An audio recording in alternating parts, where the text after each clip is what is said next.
Welcome back to Crime Stories for Sleep.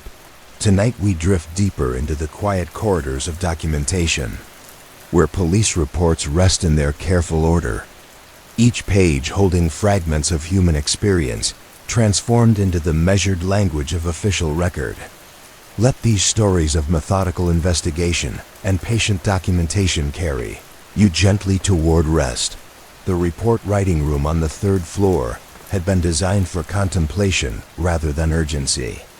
Detective Lieutenant Frank Morrison had overseen its creation in 1985. Understanding that the quality of police reports often determined the success of prosecutions and the satisfaction of victims seeking justice, the room featured individual desks positioned to minimize distractions, each equipped with a manual typewriter whose keys required deliberate pressure, encouraging officers to think carefully about each word they committed to paper.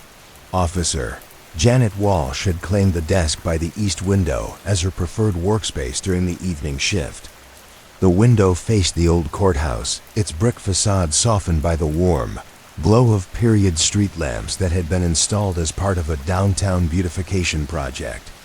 From her position, she could watch the ebb and flow of people moving between the various municipal buildings, a visual reminder of the broader community that her reports ultimately served. The case file spread across her desk contained witness statements from a convenience store robbery that had occurred 3 days earlier, on a Tuesday evening when the autumn rain had driven most pedestrians indoors earlier than usual. The crime itself had been resolved within hours, with the suspect apprehended 2 blocks away. Still carrying the stolen cash and the distinctive red bandana he had used to cover his face during the robbery, but Officer Walsh understood that the arrest was only the beginning of the real work. Her report would need to transform the chaotic experience of the robbery into a coherent narrative that could withstand scrutiny in court, presenting the facts in a sequence that allowed judges and juries to understand exactly what had happened and why the evidence supported the charges being filed. She began with the initial call, documenting how Mrs. Emma Rodriguez, the store owner, had dialed 911 at 8:47 p.m., her voice shaking as she reported that a young man had just robbed her store. The 911 recording, which Officer Walsh had reviewed multiple times, captured not just Mrs. Rodriguez's words, but the sound of her breathing, the way her voice caught when she described how the robber had pointed what appeared to be a gun at her chest. The responding officers, Patrolman Davis and Kim, had arrived at the scene within 4 minutes of the call. Finding Mrs. Rodriguez standing behind the counter with her hands still trembling, the cash register drawer open and empty, Officer Walsh's report documented their initial observations in careful detail. The position of merchandise that had been knocked over during the robbery, the exact amount of money that had been taken, the description Mrs. Rodriguez provided of the suspect's clothing and approximate age. Mrs. Rodriguez had told the officers that the robber appeared to be in his late teens or early 20s, wearing a brown leather jacket that looked too large for his frame and jeans that had been torn at the left knee. He had spoken in a voice that she described as trying to sound older and more threatening than it actually was, demanding money while keeping one hand in his jacket pocket in a way that suggested he might be holding a weapon. The investigation had proceeded with methodical efficiency. Officer Davis had canvassed the immediate area, while Officer Kim took Mrs. Rodriguez's formal statement, documenting not just what she had seen, but her emotional state and her confidence level regarding various details of her account. Mrs. Rodriguez had been cooperative, but understandably shaken, able to provide a general description of the robber, but uncertain about specific details like hair color or exact height. The breakthrough had come from an unexpected source. Marcus Thompson, a 17-year-old who lived in the apartment building across the street, had been looking out his window when he noticed someone running from the direction of the convenience store. Marcus had initially dismissed this as unimportant, but when he saw the police cars arriving at the store, he had called down to the officers to report what he had observed. Marcus's account provided crucial details that Mrs. Rodriguez had been unable to see from her position behind the counter. He had noticed that the running figure had pulled off a red bandana and stuffed it into a jacket pocket, an action that struck him as suspicious. More importantly, he had watched the figure turn into the alley behind Sullivan's auto repair, providing officers with a specific direction to focus their search. Officer Walsh's report documented how this information had led to a systematic search of the 3-block area surrounding the store. Officer Davis had found the suspect, later identified as 19-year-old Kevin Porter, sitting on a loading dock behind a closed furniture store, still wearing the brown leather jacket and torn jeans that Mrs. Rodriguez had described. The red bandana had been found in his jacket pocket, along with $147 in cash that matched the amount reported stolen from the convenience store. The arrest itself had been conducted without incident. Kevin Porter had not resisted when Officer Davis approached him, and had actually seemed relieved when the handcuffs were applied. During the transport to the station, he had remained quiet, staring out the window of the patrol car with an expression that Officer Davis described as more confused than defiant. Officer Walsh's report included detailed documentation of the evidence collection process. The red bandana and the stolen money had been photographed in their exact positions before being removed from Kevin's pockets. His clothing had been documented with additional photographs, capturing the torn knee that Mrs. Rodriguez had mentioned, and the oversized fit of the leather jacket that had made him appear larger during the robbery. The questioning of Kevin Porter had been conducted by Detective Williams, who had experience working with young offenders and understood the importance of determining whether this was an isolated incident or part of a pattern of criminal behavior. Detective Williams's approach, as documented in Officer Walsh's report, had been patient and thorough, allowing Kevin to explain his circumstances without immediately focusing on the specific crime. Kevin's story, as it emerged during the interview, painted a picture of poor decision-making driven by immediate desperation rather than habitual criminality. He had been laid off from his job at a local warehouse 2 weeks earlier and had been unable to find new employment. His girlfriend was pregnant, and they had been facing eviction from their small apartment if they couldn't come up with rent money by Friday. The robbery had not been planned in advance. Kevin had been walking home from another unsuccessful job interview when he passed the convenience store and noticed that Mrs. Rodriguez appeared to be alone. The idea had formed spontaneously, driven by panic about his financial situation rather than any long-term criminal intent. He had grabbed the red bandana from his jacket pocket, an item he had been carrying because of a cold, and had used it to cover his face before entering the store. Detective Williams had taken care to document not just Kevin's confession, but the circumstances that had led to his poor decision. The interview revealed that Kevin had no prior criminal record, had graduated from high school with decent grades, and had been considered a reliable employee at his previous job. His current crisis seemed to represent a temporary deviation from an otherwise law-abiding life rather than evidence of criminal tendencies. Officer Walsh's report included documentation of the victim impact interview conducted with Mrs. Rodriguez. The following day, Mrs. Rodriguez had expressed sympathy for Kevin's situation while also describing the lasting effects of the robbery on her sense of safety. She had been running the convenience store for 12 years without incident, and the robbery had shaken her confidence in ways that extended beyond the immediate financial loss. The store had been Mrs. Rodriguez's primary source of income since her husband's death 5 years earlier. She had built relationships with regular customers who depended on the store for basic necessities, and she took pride in providing a safe, welcoming environment for the neighborhood. The robbery had made her question whether she could continue operating the store, especially during evening hours when she was most vulnerable. Detective Williams had worked with both the prosecutors, office and social services to develop a resolution that addressed the needs of both victim and offender. Kevin Porter had been charged with armed robbery, but the prosecutor had agreed to recommend a sentence that emphasized restitution and rehabilitation rather than punishment.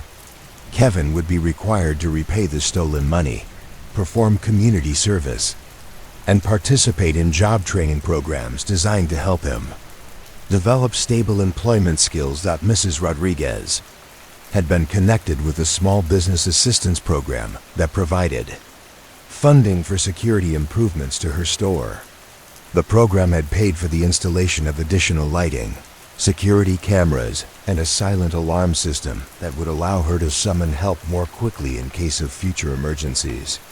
The improvements had been designed not just to prevent crime, but to help Mrs. Rodriguez feel safer while continuing to operate her business. Officer Walsh's final report documented the resolution of the case 6 months later.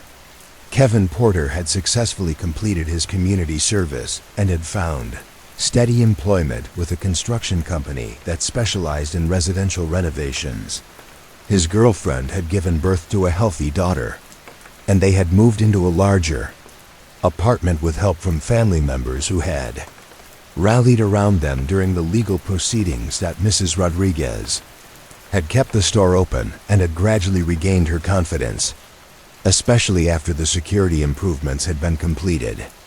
She had even hired a part-time employee to work during evening hours, reducing her isolation and providing backup support during the times when the store had previously been most vulnerable. The case file contained letters from both Kevin and Mrs. Rodriguez, written to Detective Williams after the formal resolution of the case.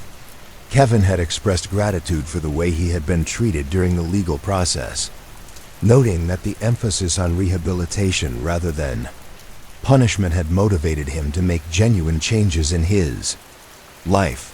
Mrs. Rodriguez had thanked the police department for connecting her with resources that had allowed her to continue operating her business while feeling safer and more secure. Officer Walsh found these letters particularly meaningful as she completed her documentation of the case.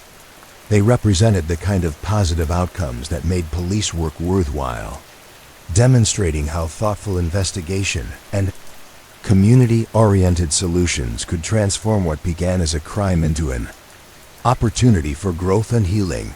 She inserted a fresh sheet of paper into her typewriter and began working on another case, this one involving a bicycle theft that had occurred outside the public library. The crime was much simpler than the convenience store robbery, but Officer Walsh approached it with the same careful attention to detail, understanding that every case deserved thorough documentation, regardless of its apparent significance. The bicycle theft case involved 12-year-old Amanda Chun, who had left her bike locked outside the library while she attended a tutoring session. When she emerged 2 hours later, the bike was gone, along with the cable lock she had used to secure it to the bike rack. Amanda's mother, Dr. Linda Chun, had called police to report the theft, not because she expected the bike to be recovered, but because she wanted to teach Amanda about reporting crimes and standing up for her rights. Officer Martinez had responded to the call, taking Amanda's statement with the same seriousness he would have applied to any other theft report.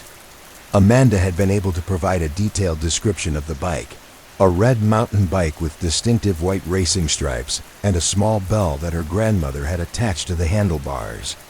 She had also noticed that someone had been loitering near the bike racks when she entered the library, a teenage boy who had seemed to be paying particular attention to the various bicycles secured there. The investigation had proceeded through community engagement rather than traditional detective work. Officer Martinez had visited the library during similar afternoon hours over the following week, observing the patterns of bicycle parking and talking with regular library users about security concerns. He had discovered that bicycle theft was a recurring problem, with several incidents reported over the past few months. Working with library staff, Officer Martinez had developed what he called a community watch approach to bicycle security. Regular library users, particularly parents who brought children for after-school programs, had agreed to keep an eye on the bike racks and report suspicious activity.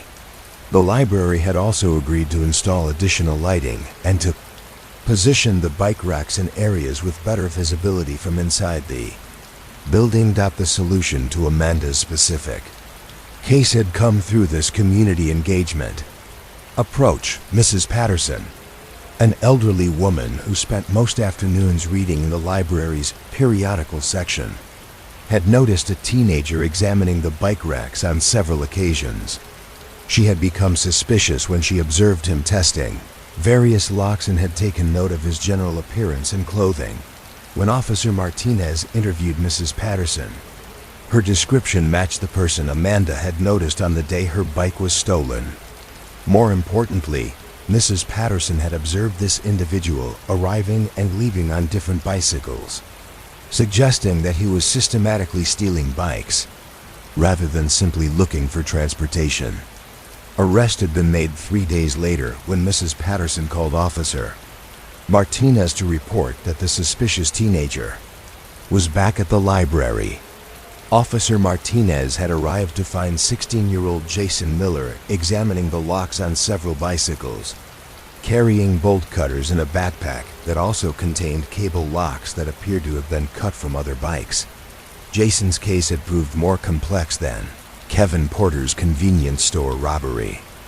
Jason had been living in foster care since age 14, moving between different homes and schools in a way that had disrupted his education and social development.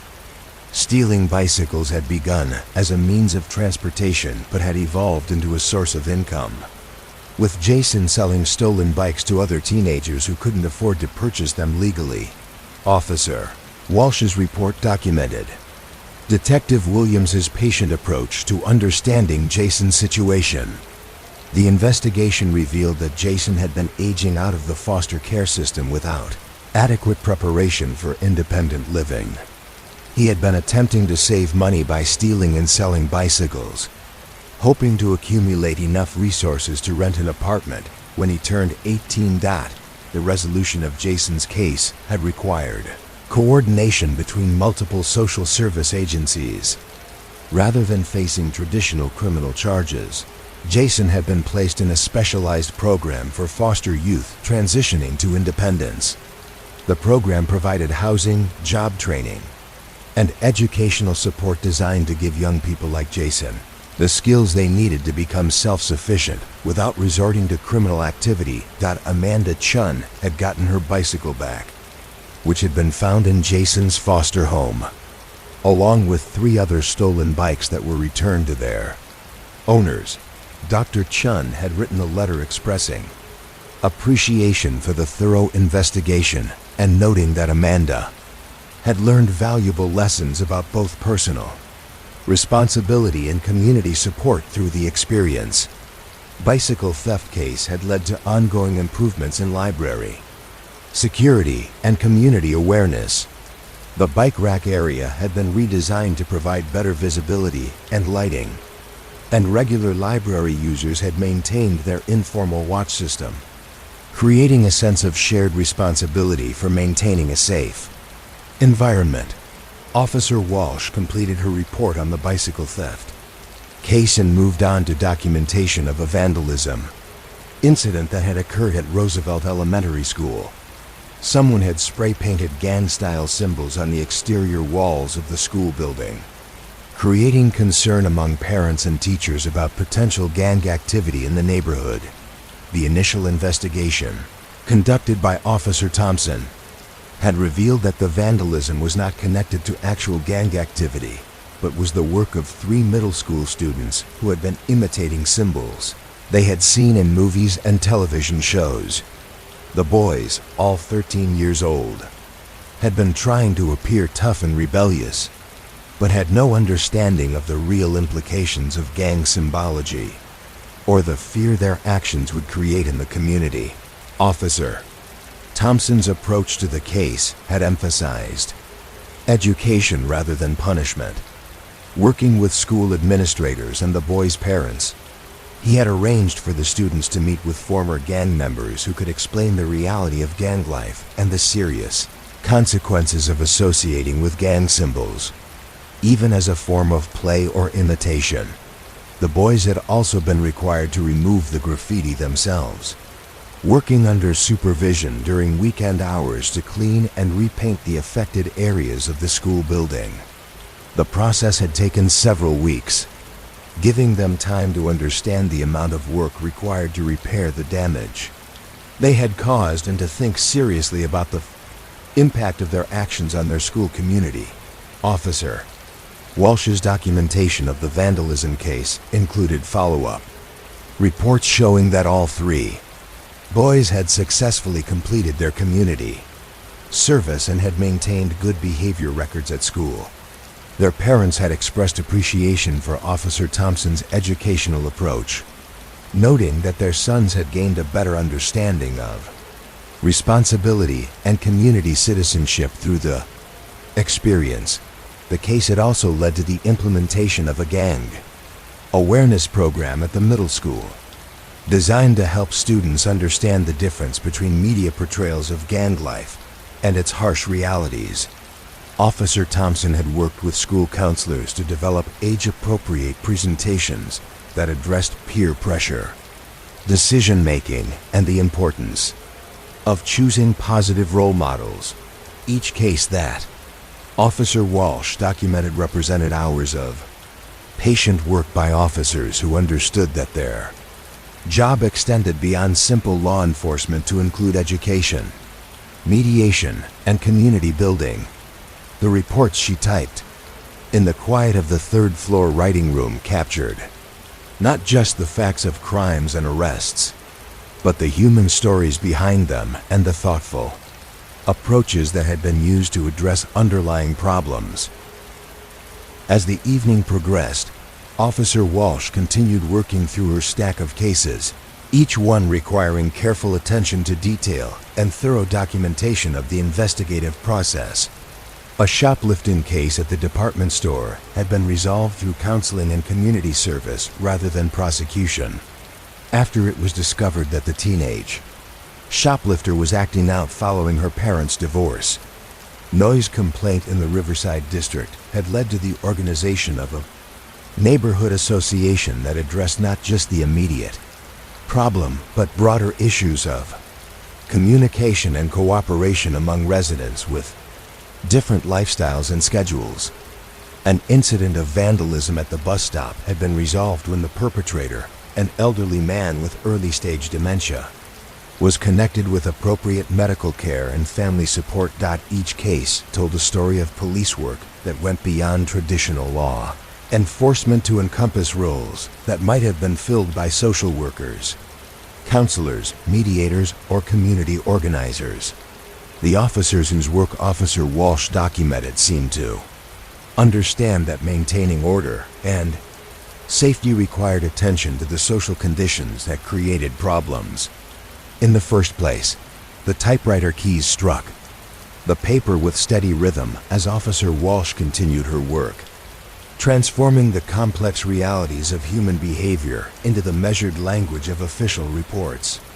Each page she completed added to the vast archive of police work that captured not just the crimes and arrests, but the patience, creativity, and genuine care that characterized effective community policing. The window beside her desk revealed the courthouse square settling into its nighttime quiet, the street lamps casting pools of warm light on the empty sidewalks. But the work of documentation continued, preserving the stories of how problems had been identified, investigated, and resolved through the careful application of professional skill guided by human understanding. Officer Walsh pulled another case file from her stack, this one dealing with a series of property damage incidents at Memorial Park. Someone had been breaking windows in the park pavilion and damaging playground equipment, creating both safety hazards and repair costs that strained the city's parks and recreation budget. The investigation, led by Detective Rodriguez, had taken an unusual approach. Rather than focusing immediately on identifying the vandal, Detective Rodriguez had begun by studying the patterns of damage and the times when incidents occurred.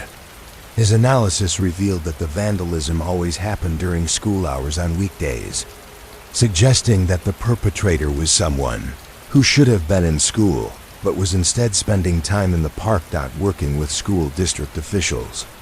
Detective Rodriguez had identified several students with chronic truancy problems who lived in the neighborhoods surrounding Memorial Park, rather than simply arresting whoever was responsible for the vandalism. He had worked with school counselors and parents to understand why these students were skipping school and whether their absence was connected to the park incidents. The investigation had revealed that 15-year-old Marcus Williams had been responsible for most of the damage. Marcus had been struggling academically and had begun skipping school to avoid classes where he felt overwhelmed and unsuccessful. The vandalism had been an expression of frustration rather than malicious intent, a way of acting out feelings of anger and powerlessness that he couldn't articulate in more constructive ways. Detective Rodriguez's approach to Marcus's case had emphasized addressing the underlying problems rather than simply punishing the vandalism. Working with school officials, he had arranged for Marcus to receive tutoring in his most difficult subjects and counseling to help him develop better coping strategies for academic stress. Marcus had also been required to perform community service in Memorial Park, working with maintenance crews to repair the damage he had caused and to help with general upkeep of the facility. The work had given him a sense of accomplishment and had connected him with adult mentors who could provide positive guidance and support. Officer Walsh's documentation of the Memorial Park case included follow-up reports showing that Marcus had returned to regular school attendance and had shown improvement in his academic performance. The tutoring and counseling services had helped him develop study skills and confidence that enabled him to succeed in his classes rather than avoiding them. The case had also led to broader improvements in the park's security and programming. The Parks and Recreation Department had implemented evening activities designed to give teenagers constructive ways to spend time in the park, reducing the likelihood that it would become a location for vandalism or other destructive activities. As Officer Walsh typed the final pages of her reports, she reflected on the patterns she had observed in the cases that had come across her desk. Each one had required patience, creativity, and genuine concern for the people involved, whether they were victims seeking justice or offenders needing guidance toward better choices. The work documented in these reports represented police work at its most thoughtful and effective, demonstrating how law enforcement could serve not just as a response to crime, but as a positive force for community development and individual growth. The officers whose investigation she documented had understood that their job was not simply to arrest and prosecute, but to understand and address the conditions that created problems. In the first place, the clock on the wall showed that her shift was nearing its end. But Officer Walsh felt satisfaction in knowing that her careful documentation would preserve these stories for future reference. The reports she had typed would become part of the permanent record, available to guide future investigations and to demonstrate effective approaches to community policing. She gathered the completed reports into neat stacks, organizing them by case type and ensuring that each one included all necessary supporting documentation. These files would make their way to the appropriate departments and courts, but they would also join the vast archive of police work that captured the daily efforts to maintain order and safety through patient attention to human needs and community concerns. The building around her had grown quiet as the night shift settled into its routine, but the work of documentation continued in rooms throughout the precinct. Other officers were typing their own reports, preserving their own stories of investigation and resolution, adding to the ongoing record of how a community maintained its safety and cohesion through the careful application of professional skill and human understanding. Officer Walsh switched off her desk lamp and gathered her materials, leaving the report writing room in the same orderly condition she had found it. Tomorrow night, other officers would occupy these desks, working through their own cases with the same patient attention to detail, continuing the quiet work of transforming the chaos of human conflict into the measured language of official record. The courthouse square outside, her window had settled into complete quiet, the street lamps standing sentinel over empty sidewalks and silent buildings. But inside the precinct, the work continued, documenting the endless efforts to understand human behavior and to find constructive responses to the problems that arose when people struggled to live together peacefully in an imperfect world. Asterisk. The basement archives extended further than most people who worked in the building above ever realized. Beyond the main filing sections that Detective Chun had explored, beyond the organized rows of recent cases and active investigations, there existed older chambers where the truly ancient files rested in climate-controlled peace. These were the deep archives, accessible only to senior staff and researchers, where cases from the 1960s and 1970s waited in respectful silence. Archivist Margaret Flores had overseen this section for 37 years, arriving each morning at precisely 8 o'clock to tend to the vast collection of documents that chronicled the city's criminal history, spanning back to the establishment of the modern police department. Her office, tucked into an alcove between two towering rows of filing cabinets, served as a quiet sanctuary where the past could be studied and preserved with appropriate reverence. The morning light filtered down through small windows set high in the basement walls, creating subtle patterns of shadow and illumination that shifted slowly as the day progressed. Margaret had learned to read the time by these changing patterns of light, finding them more reliable than the various clocks that had been installed throughout the archives over the decades. She began each day by checking the environmental controls that maintained the precise temperature and humidity levels necessary for long-term document preservation. The deep archives required constant vigilance against the forces of decay that could destroy decades of carefully maintained records. Every file cabinet was monitored, every storage box inspected, regularly for signs of deterioration or pest intrusion that might threaten the integrity of the collection. On this particular morning, Margaret had been requested to retrieve files from 1973, a year that had been relatively quiet in terms of major crimes but had generated numerous smaller cases that painted a detailed picture of community life during that period.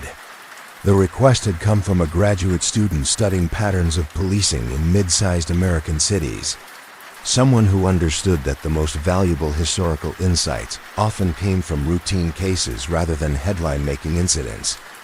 The 1973 files were housed in Section K, 7 rows deep into the archives, in metal cabinets that had been state-of-the-art when they were installed, but now seemed almost quaint compared to modern storage systems. Margaret made her way slowly through the narrow aisles, running her fingers along the cabinet labels until she found the appropriate section.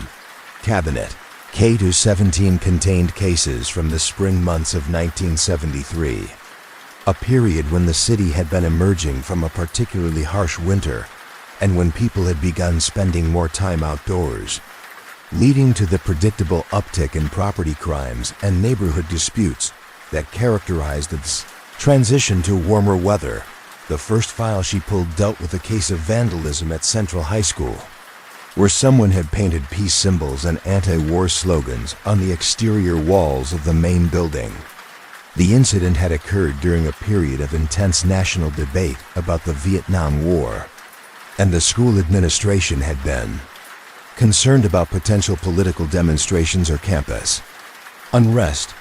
Officer Samuel Rodriguez had investigated the case with the kind of patient thoroughness that characterized police work from that era.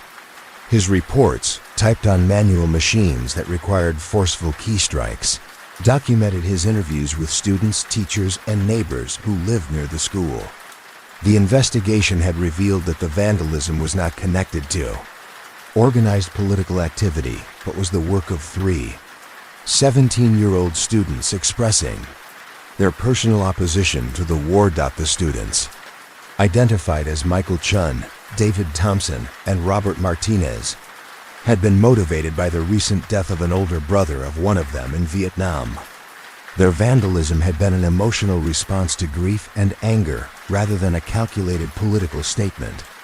Though they had been surprised by the attention their actions had received from both school officials and local media, Officer Rodriguez had approached the case by spending time with each of the young men, allowing them to explain their motivations and concerns without immediately focusing on the criminal aspects of their actions. His reports included detailed notes from these conversations, capturing not just the facts of the vandalism but the emotional context that had led to it. The resolution had been crafted to address both the immediate problem of property damage and the underlying issues that had motivated the students' actions. Rather than facing criminal charges, the 3 had been required to clean and repaint the damaged areas of the school building while also participating in supervised discussions about constructive ways to express political opinions and process grief. The school had also implemented what they called a current events forum, providing students with regular opportunities to discuss their concerns about the war and other political issues in a structured educational environment. Officer Rodriguez had participated in several of these forums, helping students understand both their rights to free expression and their responsibilities to respect others. Property and Opinions. Margaret found a handwritten note tucked into the back of the file, apparently written by Officer Rodriguez several months after the case had been closed. The note described a chance encounter with Michael Chun at a local grocery store, where the young man had thanked the officer for treating him with respect during the investigation and had mentioned that he planned to study political science in college, hoping to find constructive ways to work for social change. The vandalism case was followed by a file dealing with a series of bicycle thefts that had occurred in the downtown business district during the summer of 1973. The investigation, led by Detective William Murphy, had taken an innovative approach for that time period, involving cooperation between police and local business owners to address what appeared to be an organized theft ring. Detective Murphy's reports documented how bicycle theft had become a significant problem as more people began using bicycles for transportation. Due to rising gasoline prices, the thieves had been targeting the business district during lunch hours, when many office workers left their bicycles locked outside restaurants and shops while they ate. The investigation had proceeded through careful observation and pattern analysis. Detective Murphy had identified the most common theft locations and had worked with business owners to improve security while also conducting surveillance during peak theft hours. His reports included detailed maps showing the locations and times of thefts, revealing patterns that suggested the involvement of more than one person. The breakthrough had come through community cooperation rather than traditional detective work. Sarah Williams, who managed a small bookstore in the affected area, had noticed 2 teenagers examining bicycle locks outside her shop on several occasions. She had become suspicious when she observed them testing various locks and had contacted Detective Murphy to report her observations. The arrest had been made the following week when Mrs. Williams called to report that the suspicious individuals were back. Detective Murphy had arrived to find 16-year-old James Anderson and 17-year-old Kevin O'Brien attempting to cut the lock on a bicycle parked outside the hardware store. Both teenagers had been carrying bolt cutters and had several other bicycles locks in their possession. The investigation had revealed that James and Kevin had been selling stolen bicycles to other teenagers at significantly reduced prices, creating a market for their theft activities. They had been operating what amounted to an informal bicycle redistribution system, taking bikes from the business district where they assumed the owners could afford to replace them and selling them in neighborhoods where teenagers had limited access to transportation. Detective Murphy had worked with juvenile authorities to develop a resolution that addressed both the criminal behavior and the underlying social issues that had motivated it. Rather than facing traditional prosecution, James and Kevin had been required to return all stolen bicycles to their owners and to perform community service with a local bicycle repair shop. The community service had evolved into something more significant than simple punishment. The bicycle repair shop, owned by an elderly mechanic named Frank Sullivan, had become a mentor to both teenagers, teaching them valuable skills while also providing them with part-time employment that gave them legitimate income instead of relying on theft. Bicycle theft case had led to the creation of what became known as the Downtown Bicycle Security Initiative, a cooperative effort between police and business owners to provide better security for customers' bicycles. The initiative had included the installation of improved bike racks and increased police patrols during lunch hours when theft was most common. Margaret pulled another file from the cabinet, this one dealing with a missing person case that had stretched across several months. In 1973, Eleanor Patterson, a 68-year-old retired teacher, had disappeared from her apartment on a Sunday afternoon, leaving behind no indication of where she might have gone or whether her absence was voluntary. The initial investigation, conducted by Detective Thomas Wilson, had proceeded with methodical thoroughness. Detective Wilson had spent considerable time in Mrs. Patterson's apartment, not looking for dramatic clues but simply trying to understand the rhythm and routine of her daily life. His reports documented every detail of her living space, from the arrangement of books on her shelves to the contents of her refrigerator. Mrs. Patterson had lived alone since her husband's death 3 years earlier, but she had maintained an active social life centered around her volunteer work at the public library and her participation in a weekly bridge group. Detective Wilson had interviewed each of her friends and acquaintances, building a comprehensive picture of her habits, concerns, and state of mind in the weeks before her disappearance. The investigation had revealed that Mrs. Patterson had been experiencing some confusion and memory problems. Though she had been reluctant to discuss these issues with her friends or seek medical attention, several people had noticed that she occasionally seemed disoriented or repeated stories she had told before. But everyone had attributed these incidents to normal aging rather than signs of a more serious problem. Detective Wilson had expanded his search to include hospitals and medical facilities throughout the region, providing Mrs. Patterson's description and photograph to staff members who might encounter confused or disoriented elderly patients. He had also contacted police departments in nearby cities, asking them to be alert for someone matching her description. The case had taken an unexpected turn when Detective Wilson received a call from a small town 60 miles away, where local police had found an elderly woman sitting on a park bench, unable to remember her name or address. The woman had been carrying a library book that was overdue from the city's public library, providing the first concrete clue to her identity. Detective Wilson had driven to the small town personally, finding Mrs. Patterson in the local hospital where she was being treated for dehydration and confusion. She had no memory of how she had traveled 60 miles from her apartment or why she had been sitting alone in a park where she knew no one. The case had been resolved with Mrs. Patterson's safe return to the city. But Detective Wilson's final reports documented his efforts to ensure that she received appropriate medical care and support to prevent future incidents.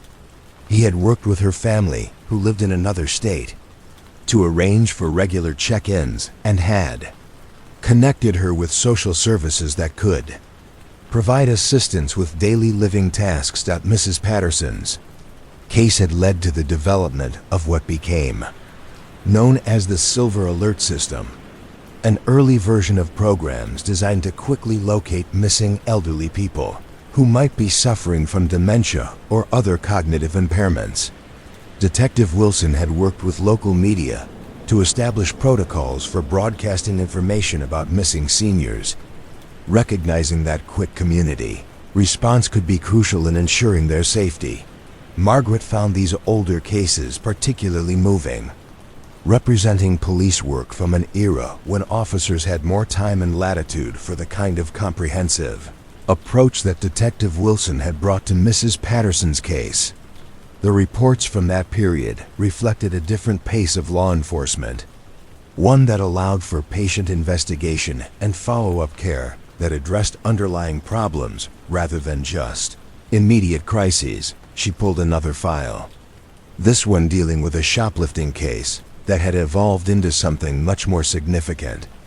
Dorothy Chang, a 43-year-old seamstress, had been caught stealing fabric from Morrison's department store, taking small amounts of material that she claimed she needed for alterations work she was doing from her home. The investigating officer, Sergeant Patricia Lee, had quickly realized that Mrs. Chang's situation was more complex than simple theft. Her husband had been injured in an industrial accident 6 months earlier and was unable to work while recovering from back surgery.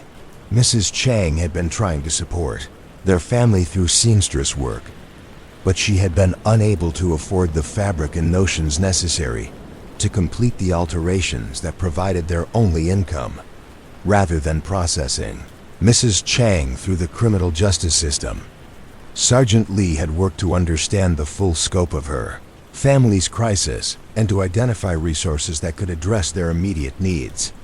Her reports documented extensive conversations with Mrs. Chang about her financial situation, her husband's medical condition, and their attempts to navigate various social service systems. Sergeant Lee had discovered that the Chang family had been caught in bureaucratic gaps that prevented them from accessing assistance programs for which they should have been eligible.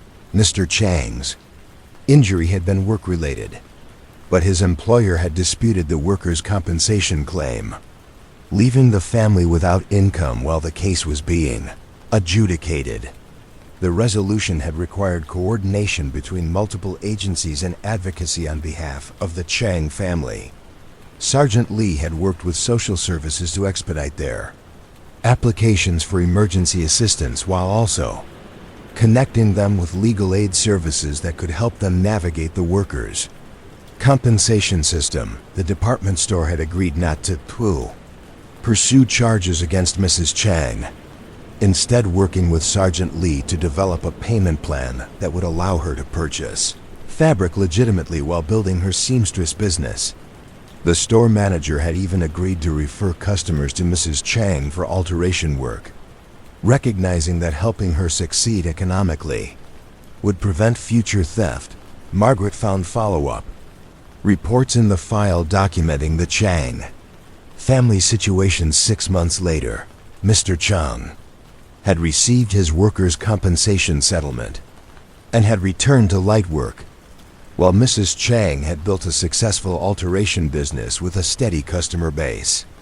They had repaid the value of the stolen fabric and had written a letter thanking Sergeant Lee for her assistance during their crisis. The Chang case had led to the development of what became known as the PODCOM Economic Crisis Intervention Program, designed to identify situations where minor crimes were symptoms of larger economic problems that could be addressed through social services rather than criminal prosecution. Sergeant Lee had worked with local agencies to create protocols for quickly assessing and responding to cases where poverty or economic disruption was driving criminal behavior. These files from the 1970s revealed a consistent pattern of police work that went far beyond traditional law enforcement, to encompass roles that might have been filled by social workers, counselors, and community advocates. The officers whose work was documented in these archives had understood that their job was not simply to arrest and prosecute, but to understand and address the conditions that created problems. In the first place, Margaret pulled another file, this one dealing with a case of vandalism at Memorial Park that had turned into a community organizing success story. Someone had been spray painting graffiti on the park's pavilion and playground equipment, creating both aesthetic problems and safety concerns for families who used the facility. Officer Michael Torres had approached the investigation by spending time in the park during different hours of the day, observing who used the facility and when the vandalism was most likely to occur.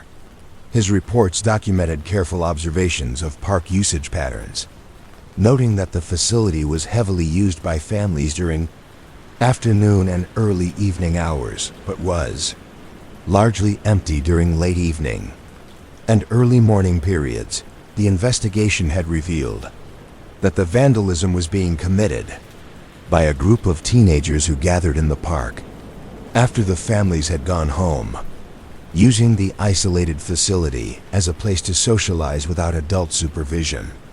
Rather than simply arresting the vandals, Officer Torres had worked to understand why the teenagers were drawn to the park and whether their needs could be met in ways that didn't involve property damage. The breakthrough had come through community engagement rather than traditional law enforcement.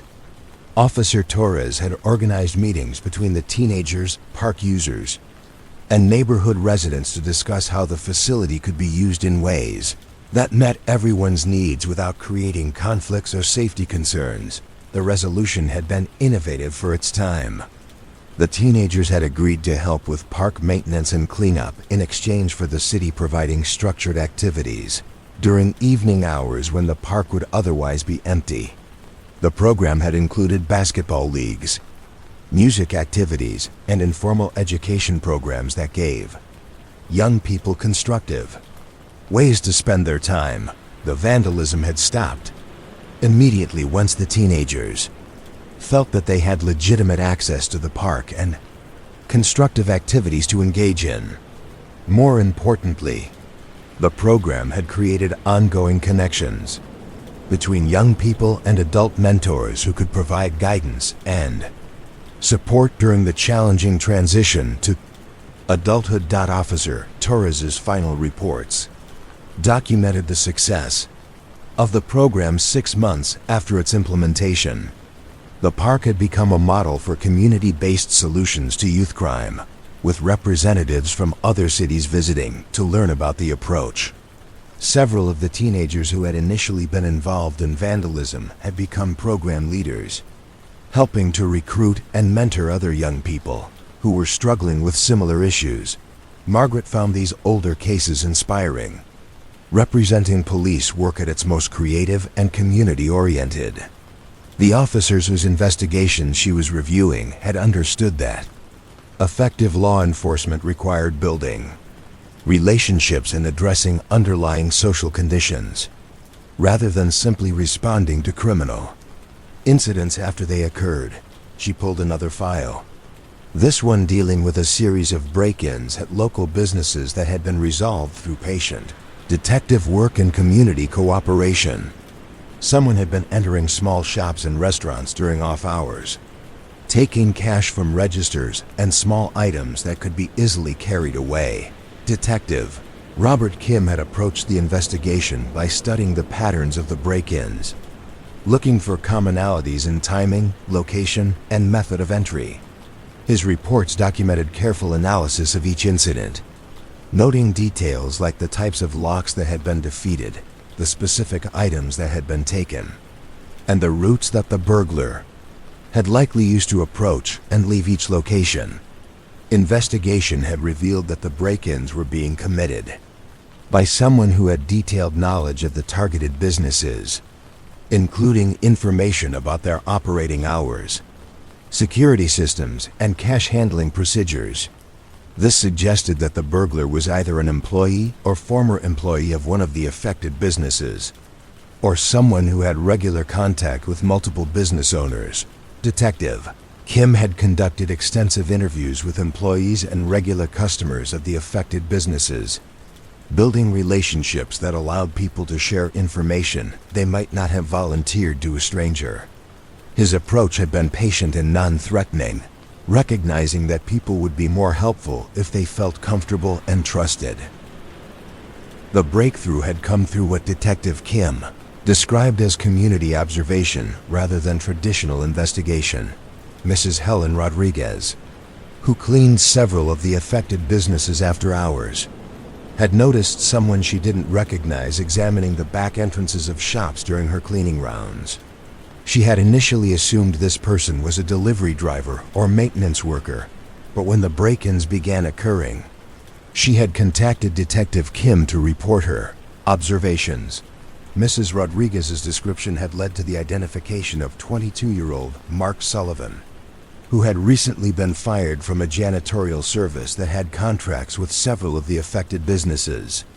Mark had retained keys to some of the businesses and had intimate knowledge of their security procedures from his previous employment. The arrest had been made without incident when Detective Kim observed Mark attempting to enter the back door of Patterson's hardware store during the early morning hours. Mark had been carrying a canvas bag containing cash and merchandise from previous break-ins, providing clear evidence of his involvement in the crime series. Detective Kim's approach to Mark's case had emphasized understanding the circumstances that had led to his criminal behavior. The investigation revealed that Mark had been fired from his janitorial job for tardiness and attendance problems that were related to untreated depression and alcohol abuse following his father's death in an automobile accident. Rather than simply pursuing prosecution, Detective Kim had worked with mental health services and substance abuse counselors to address the underlying problems that had contributed to Mark's criminal behavior. Mark had agreed to enter a treatment program and to make restitution to the affected businesses in exchange for reduced charges and a sentencing recommendation that emphasized rehabilitation rather than punishment. The business break-in case had led to improvements in security practices among small businesses in the downtown area. Detective Kim had worked with business owners to assess their security vulnerabilities and to implement better procedures for key control and cash handling. He had also helped establish a business watch program that encouraged owners to look out for each other's property during off hours. Margaret found follow-up reports documenting Mark Sullivan's progress through treatment and his eventual successful reintegration into the community. He had completed his substance abuse program, had found stable employment with a different cleaning service, and had repaid all of the money he had stolen from local businesses. Several business owners had written letters supporting his recovery efforts and expressing forgiveness for his actions. As Margaret continued working through the files from 1973, she was struck by the consistency of approach that characterized police work from that era. Officers had seemed to have more time and latitude for the kind of comprehensive investigations that addressed underlying causes rather than just immediate symptoms of criminal behavior. The cases she was reviewing also reflected a different relationship between police and community, one characterized by ongoing engagement and mutual responsibility, rather than the more adversarial dynamic that sometimes characterized modern law enforcement. Officers like Torres, Kim, and Lee had clearly seen themselves as integral parts of the communities they served, with responsibilities that extended beyond traditional law enforcement to include education, mediation, and social support. Margaret pulled one more file from the 1973 collection, this one dealing with a missing teenager case that had required careful coordination between multiple agencies and jurisdictions. 16-year-old Jennifer Morrison had disappeared from her family's home on a Saturday evening, leaving behind no note or indication of where she might have gone. The initial investigation, conducted by Detective Mary Collins, had proceeded with exceptional thoroughness. Detective Collins had spent hours interviewing Jennifer's family, friends, and teachers, building a comprehensive picture of her life, relationships, and state of mind in the weeks before her disappearance. The investigation had revealed that Jennifer had been struggling with depression and anxiety related to her parents' recent divorce and her father's subsequent move to another state. She had been feeling isolated and overwhelmed by the changes in her family situation. But she had been reluctant to discuss her feelings with adults, who she felt were already dealing with their own emotional crises. Detective Collins had expanded her search to include contacts with police departments in cities where Jennifer might have friends or relatives, while also working with school counselors and mental health professionals to better understand the psychological factors that might have influenced her decision to leave home. The breakthrough had come after 2 weeks of intensive searching, when Jennifer had contacted a crisis hotline from a city 200 miles away. She had been staying with a friend's family, but had begun to realize that running away had not solved her problems, and had only created new difficulties for herself and others. Detective Collins had personally driven to bring Jennifer home, using the long trip as an opportunity for extensive conversation about the problems that had led to her disappearance and the resources that might help her address them constructively. Her final reports documented not just the successful resolution of the missing person case, but the ongoing support services that had been arranged to help Jennifer and her family work through their crisis. The Jennifer Morrison case had led to the development of improved protocols for responding to missing teenager cases, recognizing that runaway situations often reflected underlying family or mental health crises that required specialized intervention rather than simple law enforcement response. As Margaret organized the files she had pulled for the graduate student's research, she reflected on the patterns that emerged from studying police work from earlier decades. The cases from 1973 represented an approach to law enforcement that had time for the kind of patient, comprehensive investigation that addressed root causes rather than just immediate problems. The officers whose work was documented in these archives had understood that their job was not simply to enforce laws, but to maintain the social fabric that made community life possible. Their investigations had been guided by genuine concern for the people involved, whether they were victims seeking justice or offenders needing guidance toward better choices. These files would provide valuable insight for researchers studying the evolution of American policing. But they also served as inspiration for modern officers who understood that the most effective law enforcement often involved building relationships and addressing underlying social conditions, rather than simply responding to criminal incidents after they occurred. Margaret returned the files to their proper places in the climate-controlled cabinets, ensuring that each one was positioned exactly as she had found it. These stories deserve that kind of care, that attention to preservation and order, that would allow future researchers to discover them and learn from the wisdom they contained. The deep archives around her held thousands of similar stories, each one representing a moment when patient police work had transformed what began as a crime into an opportunity for understanding, healing, and positive change. In the quiet basement chambers where these files rested, the past continued to offer lessons for anyone willing to take the time to listen to its carefully preserved whispers. The old courthouse had been abandoned for nearly a decade, its grand marble halls left to gather dust while the city's legal proceedings moved to a modern facility across town. But the building remained standing, a monument to an earlier era of justice. Its empty courtrooms, holding the echoes of thousands of cases that had been heard within its walls. Security guard Thomas Martinez walked these halls each night, his soft-soled shoes making barely a whisper against the polished marble floors. The building required minimal security, there was little of value to steal, and vandals rarely attempted to breach the heavy doors that had been sealed against casual entry. But the city maintained a presence here, honoring the building's history while waiting for funds to transform it into the museum it was destined to become.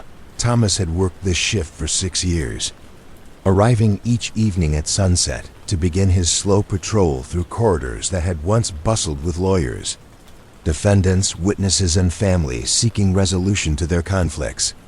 Now the building held only silence, broken occasionally by the settling of old wood and the distant hum of heating systems that maintained temperature and humidity levels to preserve the architectural details and historical artifacts that remained. Main courtroom on the second floor retained all of its original furnishings, though everything had been covered with protective cloth to prevent deterioration.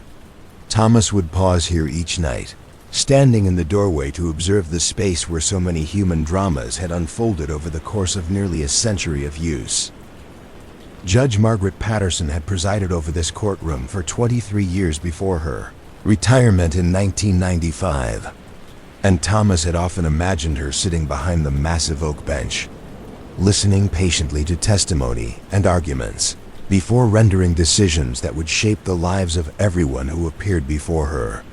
The courtroom's acoustics had been designed to carry voices clearly to every corner of the room, allowing even whispered testimony to be heard by judge and jury alike. The witness box, positioned to the right of the judge's bench, had been crafted from the same dark oak that characterized all the courtroom's furnishings. Thousands of people had sat in that chair over the decades, some telling the truth, others struggling with partial memories or deliberate deceptions, all of them participating in the ancient, human ritual of seeking justice through testimony and evidence. Thomas knew some of the stories associated with this courtroom, having spoken with retired court reporters and bailiffs who had worked here during its most active years. They had described cases that ranged from simple traffic violations to complex murder trials, each one requiring the same careful attention to procedure and evidence that characterized the American judicial system at its best.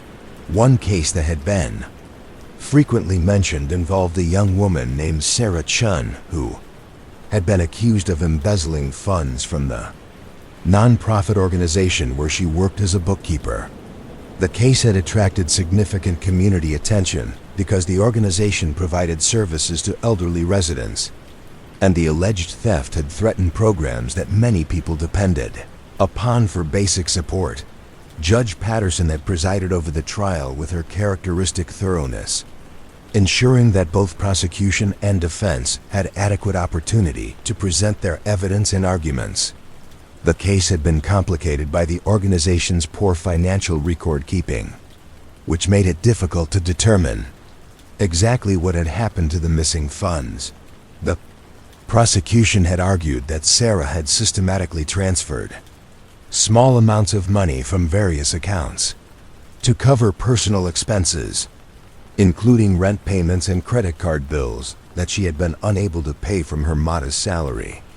The evidence had included bank records and computer files that appeared to show unauthorized transfers from the Prodi organization's accounts to Sarah's personal banking. The defense had countered that the financial irregularities were the result of poor management and inadequate oversight rather than deliberate theft. Sarah's attorney had argued that she had been asked to handle financial responsibilities for which she had not been properly trained, and that the missing funds were the result of honest mistakes rather than criminal intent. Judge Patterson had allowed extensive testimony from financial experts who helped explain the complex banking records and computer files that formed the foundation of the prosecution's case. She had also permitted character witnesses to testify about Sarah's reputation for honesty and reliability, recognizing that the case ultimately turned on questions of intent rather than simply the movement of money between accounts. The trial had lasted 3 weeks, with Judge Patterson ensuring that every aspect of the case received thorough examination. The jury had deliberated for 2 days before returning a verdict of not guilty, concluding that the prosecution had not proven beyond reasonable doubt that Sarah had acted with criminal intent. rather than making honest mistakes in unfamiliar territory. The case had led to significant changes in how local nonprofit organizations manage their finances, with new requirements for training, oversight, and regular auditing that helped prevent similar problems in the future. Sarah had found employment with a larger organization that provided better training and support for financial management responsibilities. Thomas moved from the main courtroom to the smaller hearing rooms that had been used for less formal proceedings, including preliminary hearings, settlement conferences, and probation violation hearings. These rooms had been designed with a more intimate scale, recognizing that many legal matters were better handled without the formal atmosphere of a full courtroom. Trial. Hearing Room B had been Judge William Rodriguez's preferred venue for juvenile cases, where he had worked to create an environment that was serious enough to convey the importance of legal proceedings, while being less intimidating than a formal courtroom. Judge Rodriguez had understood that young people often responded better to conversation than to adversarial proceedings, and he had structured juvenile hearings to emphasize education and rehabilitation rather than punishment. One case that court staff had often recalled involved a 16-year-old named Michael Thompson who had been charged with vandalism after spray painting graffiti on the exterior walls of several downtown businesses. The case had been complicated by the fact that Michael's artwork, while unauthorized, had demonstrated considerable artistic talent and had actually improved the appearance of some of the damaged buildings. Judge Rodriguez had spent considerable time talking with Michael about his motivations and interests, learning that the teenager had been struggling in school and had been using graffiti as a way to express creativity and gain recognition that he felt unable to achieve through traditional academic channels, rather than simply imposing punishment. Judge Rodriguez had worked to find constructive outlets for Michael's artistic abilities. The resolution had involved Michael creating a large mural on the side of the community center, working under the supervision of established local artists who helped him develop his skills while channeling his creativity into legal venues. The project had taken 6 months to complete, during which Michael had also participated in counseling sessions designed to help him develop better decision-making skills and find constructive ways to handle frustration and disappointment. The community service had evolved into something more significant than simple punishment. Michael had discovered that he enjoyed teaching art to younger children, leading to part-time work with after-school programs and eventual enrollment in art education courses at the local community college. Several of the business owners whose property he had vandalized had written letters supporting his rehabilitation efforts and expressing admiration for his artistic development. Judge Rodriguez's approach to juvenile cases had been influenced by his understanding that most young people who appeared before him were struggling with developmental challenges rather than exhibiting criminal tendencies. His hearing room had been designed to facilitate conversation rather than confrontation, with comfortable seating arranged to encourage dialogue between the judge, the young person, and their family members. Thomas continued his patrol through the building's other hearing rooms, each one associated with different types of cases and different judicial approaches to resolving legal disputes. Family court had been located on the 3rd floor, in rooms designed to provide privacy and emotional support for people dealing with divorce, custody disputes, and domestic violence cases. Judge Susan Kim had presided over family court for 15 years, developing expertise in helping families navigate the legal system during some of the most difficult periods of their lives. Her approach had emphasized mediation and counseling rather than adversarial proceedings, recognizing that most family disputes were better resolved through communication and compromise rather than winner-take-all litigation. One case that had exemplified Judge Kim's approach involved a custody dispute between David and Maria Santos, who had divorced after 12 years of marriage but had been unable to agree on arrangements for their 2 young children.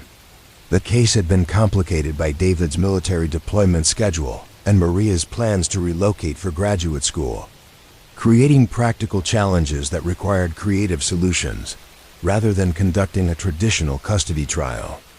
Judge Kim had referred the family to mediation services and had scheduled a series of informal conferences designed to help David and Maria work together to develop a parenting plan that met their children's needs while accommodating both parents' career obligations.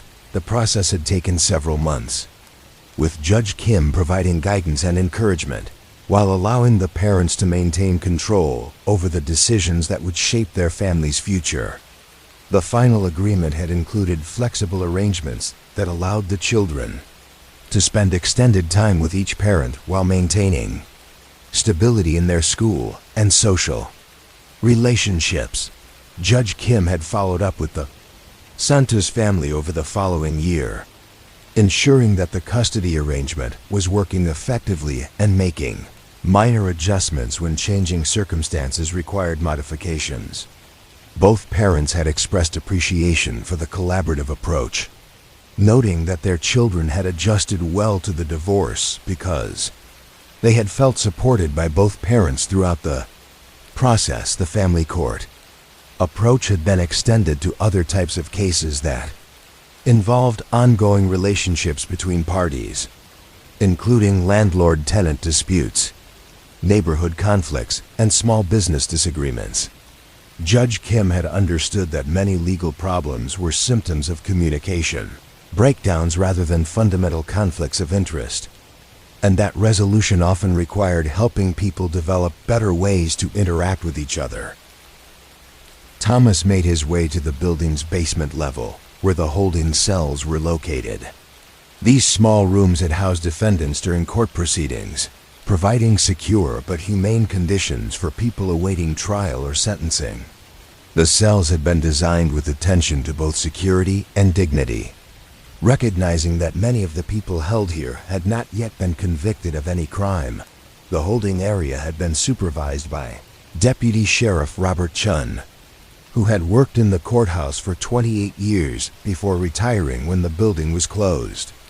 Deputy Chun had understood that his job involved much more than simple custody and security, encompassing roles that included crisis counseling, conflict mediation, and informal education about the legal process. Many defendants had been confused and frightened by their first contact with the criminal justice system, and Deputy Chun had taken time to explain procedures and expectations while maintaining the security protocols necessary for everyone's safety. He had often served as an unofficial liaison between defendants and their attorneys, helping to facilitate communication that led to better legal representation and more informed decision-making. Deputy Chun had also worked with families who came to visit defendants, providing information about court schedules and procedures, while offering emotional support during what was often the most stressful period of their lives. His approach had been guided by understanding that most people who appeared in court were dealing with temporary crises rather than representing permanent threats to community safety. Basement level also contained the evidence storage rooms where physical exhibits had been maintained during trials and appeals. These climate-controlled spaces had housed everything from documents and photographs to weapons and stolen property, all carefully cataloged and preserved to ensure the integrity of legal proceedings. Evidence. Clerk Patricia Williams had managed these storage areas for 19 years, developing systems that allowed quick retrieval of items needed for court proceedings, while maintaining chain of custody documentation that could withstand challenges from defense attorneys. Her work had been crucial to the success of prosecutions, but it had also served defense attorneys who needed access to evidence for their own investigations. Ms. Williams had understood that evidence storage was about more than simple organization and security. Each item in the storage rooms represented a piece of someone's life story, whether it was a weapon used in a crime, personal property that had been stolen, or documents that could prove innocence or guilt. She had treated all evidence with respect, recognizing its importance to the people whose lives had been affected by the crimes and legal proceedings. It represented. One case that Ms. Williams had often mentioned involved a jewelry collection that had been stolen during a home burglary. The jewelry had significant sentimental value to the victim, Mrs. Helen Rodriguez, because it included pieces that had belonged to her grandmother and had been passed down through 3 generations of women in her family. When the burglary suspect was arrested, the stolen jewelry had been recovered and placed in evidence storage pending trial. Ms. Williams had taken special care in cataloging and preserving the pieces, understanding their emotional importance to Mrs. Rodriguez while ensuring that they would be available for court proceedings. The trial had resulted in a conviction, and the jewelry had been returned to Mrs. Rodriguez after the appeals process was completed. Mrs. Rodriguez had written a letter thanking Ms. Williams for the care she had taken in preserving the jewelry, noting that the pieces had been returned in exactly the same condition they had been in when they were stolen. The evidence storage area had also maintained files and documents from closed cases, creating an archive that could be accessed years later if new information emerged or if appeals required review of original evidence. Ms. Williams had worked with attorneys, investigators, and researchers who needed access to historical cases, providing information that helped resolve questions about past investigations and legal proceedings. Thomas continued his patrol through the building's administrative areas, where court clerks had maintained the vast paperwork that made legal proceedings possible. The clerk of court office had been the nerve center of courthouse operations, responsible for scheduling hearings, maintaining case files, and ensuring that all legal documents were properly processed and archived. Clerk Margaret Foster had supervised these operations for 26 years, overseeing a staff of clerks and administrative assistants who handled thousands of cases annually. Her office had been responsible for ensuring that legal deadlines were met, that all parties received proper notice of hearings, and that court records were maintained with accuracy and completeness. The clerks had also served as informal advisors to people navigating the legal system without attorney representation, providing information about procedures and requirements, while being careful not to offer legal advice that was beyond their authority to give. Miss Foster had trained her staff to be helpful and patient with people who were confused or overwhelmed by legal proceedings, recognizing that many court users were dealing with the most stressful situations of their lives. One service that the clerk's office had provided involved helping people complete paperwork for restraining orders and other protective measures. This work had often brought clerks into contact with domestic violence victims who needed immediate assistance but were too frightened or traumatized to navigate complex legal procedures on their own. Ms. Foster had worked with local domestic violence advocates to ensure that her staff understood the unique challenges faced by abuse victims and could provide appropriate support while maintaining the confidentiality and security measures necessary to protect vulnerable people. The clerk's office had developed special procedures for handling protective order cases, including private meeting areas and expedited processing that could provide protection as quickly as possible. The courthouse had also contained a law library that had been open to both attorneys and members of the public who needed access to legal resources. Librarian David Thompson had maintained this collection for 14 years, helping people find statutes, case law, and procedural guides that enabled them to understand their legal rights and obligations. Mr. Thompson had often worked with people who were representing themselves in legal proceedings, providing research assistance while being careful not to offer legal advice that should come from qualified attorneys.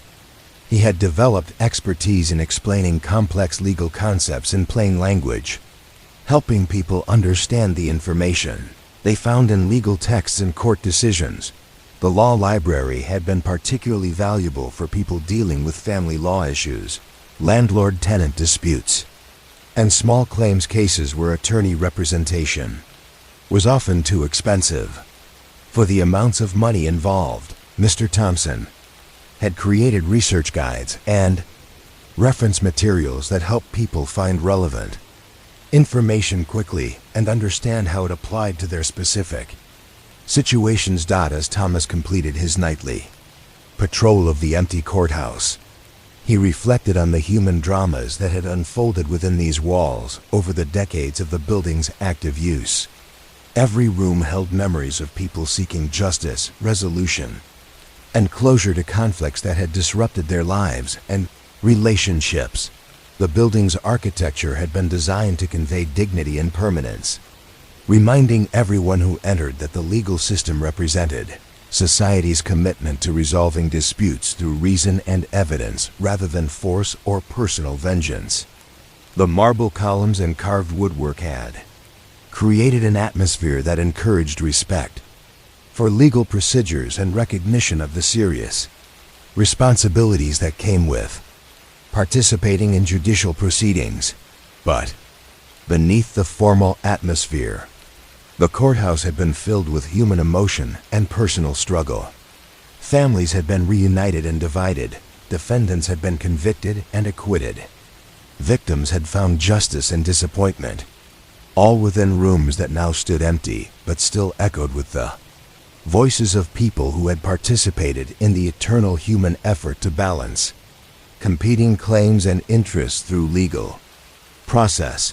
Thomas locked the courthouse doors behind him as his shift ended, leaving the building to its silent vigil over the memories contained within its walls.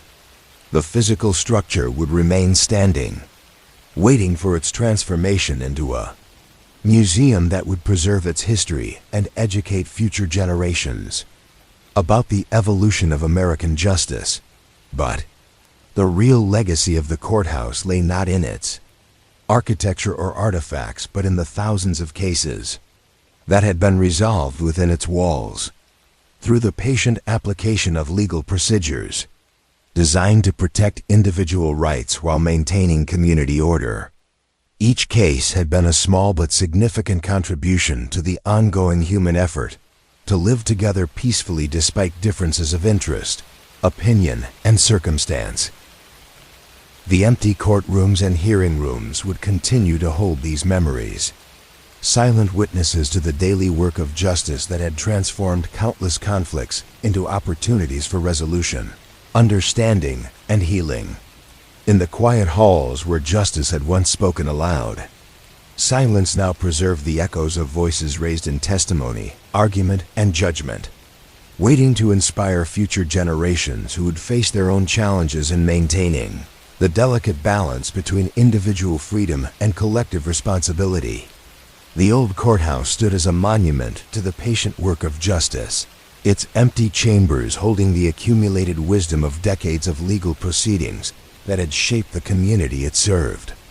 In the stillness of abandonment, the building continued to serve its essential purpose, reminding anyone who entered that the pursuit of justice required not dramatic gestures, but persistent attention to fairness, procedure, and the fundamental human dignity of everyone who sought resolution to their conflicts through law rather than force. Each night, Thomas would return to walk these halls, maintaining his quiet vigil over a building that had served justice for so many years and now waited patiently for its next chapter as a repository of legal history and constitutional tradition.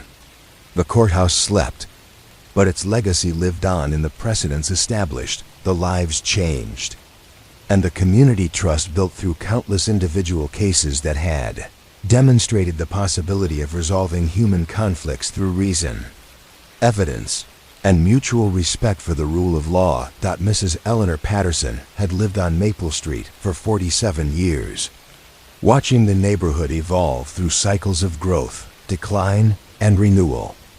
Her small Cape Cod house sat in the middle of the block, its front porch offering a perfect vantage point for observing the daily rhythms of community life that unfolded on sidewalks, in front yards, and through the windows of neighboring homes. The neighborhood had been built in the 1950s for young families seeking affordable housing in the suburbs, and Mrs. Patterson had moved there as a newlywed, excited about the prospect of raising children in a place where everyone knew each other's names and looked out for each other's welfare. Over the decades, she had watched children grow up, families move away, and new residents arrive to continue this cycle of community life.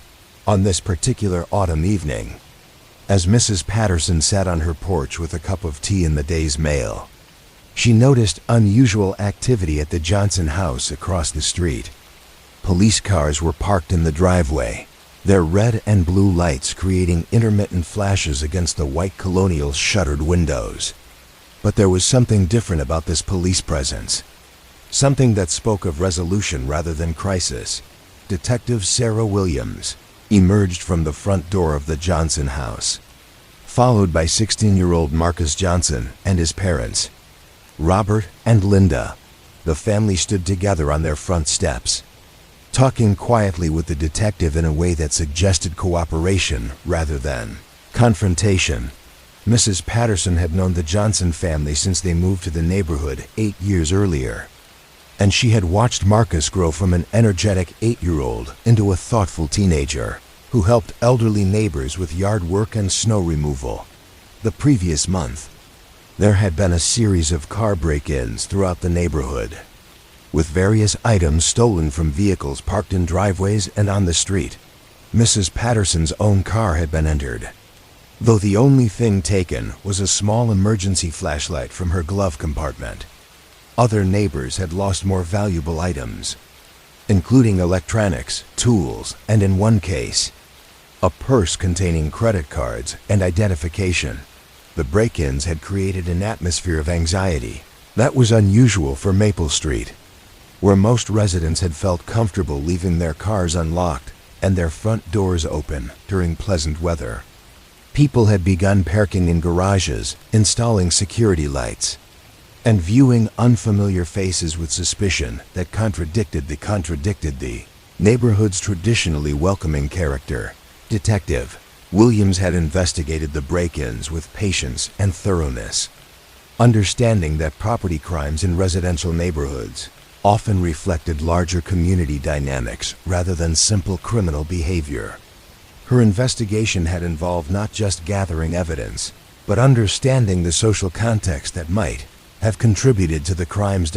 Through careful observation and community engagement, Detective Williams had discovered that Marcus Johnson was responsible for the break-ins, but rather than making a dramatic arrest, she had chosen to approach the situation by talking first with Marcus's parents, understanding that the most effective resolution would likely come through family intervention rather than formal legal proceedings. The conversation that had taken place in the Johnson family's living room that evening had revealed the complex circumstances that had led to Marcus's poor decisions.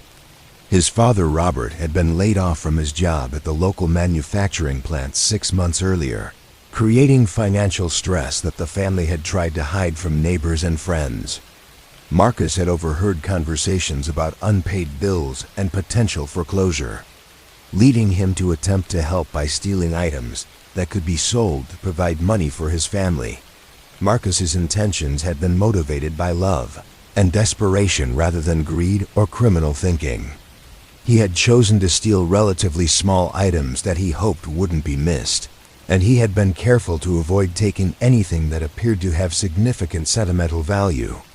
His actions had been misguided, but had reflected genuine concern for his family's welfare rather than selfish criminal behavior. Detective Williams had worked with the Johnson family to develop a resolution that addressed both the immediate problem of the stolen property and the underlying financial crisis that had motivated Marcus's actions. Rather than pursuing criminal charges, she had arranged for Marcus to return all stolen items to their owners, accompanied by handwritten apologies that explained his circumstances without making excuses for his behavior. The process of returning the stolen items had become an opportunity for neighborhood healing and mutual support. Mrs. Patterson had been among the first neighbors to receive a visit from Marcus and his parents, who had come to her door with her emergency flashlight and a letter expressing remorse for violating her trust and privacy. The conversation that had followed had exemplified the kind of community response that Detective Williams had hoped to encourage. Mrs. Patterson had accepted Marcus's apology with grace while also sharing her own experiences of financial hardship during her late husband's illness, helping the teenager understand that many families faced economic challenges without resorting to illegal solutions. More importantly, Mrs. Patterson had used the opportunity to connect the Johnson family with community resources that could help address their financial crisis. She had provided information about job placement services, food banks, and emergency assistance programs, while also offering practical support in the form of home-cooked meals and help with household tasks during their transition period. Similar conversations had taken place throughout the neighborhood as Marcus and his parents visited each family affected by the break-ins. The Thompson family had offered Robert Johnson information about job opportunities at the company where Mr. Thompson worked as a supervisor. The Rodriguez family had connected the Johnsons with their church's financial counseling program, which provided assistance with budgeting and debt management. The Chen family had taken a different approach, inviting Marcus to help with their elderly grandfather's care in exchange for payment that provided him with legitimate income while teaching him about responsibility and service to others. The arrangement had evolved into a long-term relationship that benefited both families while giving Marcus positive role models and meaningful work. Detective Williams had documented these community responses in her final report, noting how the resolution of Marcus's case had strengthened neighborhood bonds rather than creating divisions. The approach had required more time and effort than traditional criminal prosecution, but it had produced outcomes that addressed underlying problems while preserving relationships and community trust. Robert Johnson had found new employment within 2 months, partly through connections made during the process of addressing Marcus's break-ins. The family had been able to avoid foreclosure and had gradually rebuilt their financial stability while maintaining their place in the neighborhood community that had supported them during their crisis. Marcus had completed community service projects throughout the neighborhood, including helping elderly residents with home maintenance tasks and participating in a youth program designed to teach job skills and financial literacy. His experience with the break-ins had become a learning opportunity that influenced his later decision to study criminal justice in college, with the goal of working in community policing or youth intervention programs. Neighborhood had also implemented informal improvements to security and communication that reduced opportunities for future property crimes while maintaining the open, trusting atmosphere that residents valued. People had begun leaving porch lights on during evening hours and had established a simple communication network for sharing information about unusual activities or safety concerns. Mrs. Patterson had become something of a neighborhood coordinator for these efforts, using her long residency and established relationships to facilitate communication between families with different backgrounds and lifestyles. Her front porch had become an informal gathering place where neighbors could share information and concerns, while maintaining the social connections that made their community strong. The success of the Johnson case had influenced Detective Williams's approach to other property crimes in residential neighborhoods, leading her to develop what she called family-centered intervention model that addressed criminal behavior within the context of family and community relationships, rather than simply processing offenders through the formal justice system. One case that had benefited from this approach involved the Martinez family, whose 14-year-old daughter Sophia had been caught shoplifting clothing from a local department store. The initial investigation had revealed that Sophia had been taking clothes not for herself but for her younger siblings, whose clothing needs had not been adequately met due to her parents' work schedules and limited English language skills. Detective Williams had worked with the Martinez family to address both the immediate problem of the shoplifting and the underlying issues that had motivated Sophia's actions. The resolution had involved connecting the family with community resources that provided assistance with clothing and school supplies, while also offering English language classes and job training that helped the parents improve their economic situation. Sophia had been required to perform community service at a local charity that provided clothing assistance to families in need, allowing her to understand legitimate ways to address clothing needs, while contributing to solutions that helped other families facing similar challenges. The experience had taught her about community resources and volunteer service while providing positive adult mentors who could guide her development.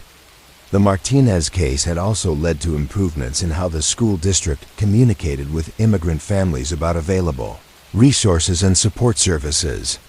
Detective Williams had worked with school officials to develop better outreach programs that helped families understand and access assistance programs while building trust between immigrant communities and local institutions. Another case that had exemplified the family-centered approach involved the Wilson family, whose 17-year-old son David had been arrested for underage drinking and vandalism at a local park. The investigation had revealed that David had been struggling with depression following his grandmother's death and had been using alcohol as a way to cope with grief that he felt unable to express or discuss with his family. Detective Williams had worked with the Wilson family to address both David's legal problems and the underlying emotional issues that had contributed to his poor decisions. The resolution had involved connecting David with grief counseling while also arranging for him to perform community service that honored his grandmother's memory and provided constructive outlets for his energy and emotions. David had worked with a local organization that provided support services to elderly residents, helping with tasks like grocery shopping, home maintenance, and social visits that reduced isolation and improved quality of life for older community members. The work had helped him process his grief while contributing to causes that his grandmother had supported during her lifetime. The community service had evolved into ongoing volunteer work that continued throughout David's senior year of high school and influenced his decision to pursue a career in social work. His experience with grief counseling and community service had taught him about healthy ways to cope with difficult emotions, while providing skills and perspectives that would benefit him throughout his life. Detective Williams had documented these cases as examples of how criminal behavior in young people often reflected underlying family or personal crises that could be addressed more effectively through intervention and support rather than punishment and prosecution. Her reports had been used to develop training programs for other officers who worked with juvenile offenders and their families. The family-centered approach had also influenced how the police department worked with families affected by domestic violence, recognizing that effective intervention required understanding family dynamics and providing support that addressed underlying causes rather than simply responding to immediate incidents.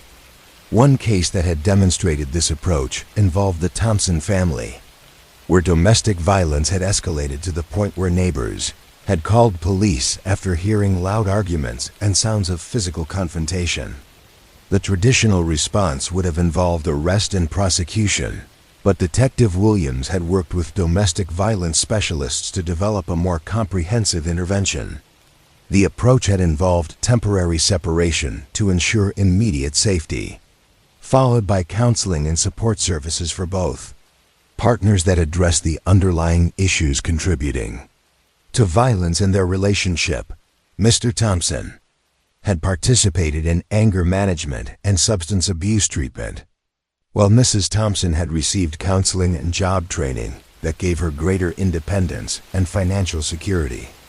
The intervention had required months of careful monitoring and support, but it had ultimately resulted in a stable resolution that kept the family together while eliminating the violence that had threatened everyone's safety. The children had received counseling to help them process their experiences and develop healthy relationship models for their own futures. Detective Williams had worked closely with school counselors, social workers, and mental health professionals to coordinate services that addressed the complex needs of families dealing with domestic violence. The collaborative approach had required significant time and resources, but it had produced outcomes that traditional prosecution could not achieve. The family-centered intervention model had also been applied to cases involving elderly residents who had become victims of financial exploitation by family members or caregivers. These cases required particularly sensitive handling because they involved violations of trust within relationships that were essential to the elderly person's welfare and security. One such case had involved Mrs. Helen Rodriguez, whose adult son had been using her credit cards and bank accounts to pay for his gambling debts. The financial exploitation had threatened Mrs. Rodriguez's ability to pay for medical care and basic living expenses, but traditional prosecution would have resulted in imprisonment for the son on whom she depended for transportation and daily assistance. Detective Williams had worked with family members, social services, and financial institutions to develop a resolution that protected Mrs. Rodriguez's finances while providing her son with gambling addiction treatment and alternative support systems for his mother's care needs. The intervention had preserved family relationships while addressing both the criminal behavior and the underlying addiction that had motivated it. The resolution had involved financial counseling for Mrs. Rodriguez, regular monitoring of her accounts to prevent future exploitation, and expanded support services that reduced her dependence on her son while allowing them to maintain a positive relationship. The son had completed gambling addiction treatment and had found legitimate employment that allowed him to contribute to his mother's care without having access to her financial resources. These cases had demonstrated how crime often reflected broader social and family issues that could be addressed more effectively through comprehensive intervention rather than traditional criminal prosecution. Detective Williams's work had shown that understanding family dynamics and community relationships was essential to developing solutions that addressed underlying causes rather than simply punishing symptoms. The approach had required partnerships with social workers, counselors, community organizations, and volunteers who could provide ongoing support and monitoring that ensured positive outcomes. The collaborative model had been more complex and time-consuming than traditional law enforcement, but it had produced results that strengthened families and communities rather than simply processing offenders through the justice system.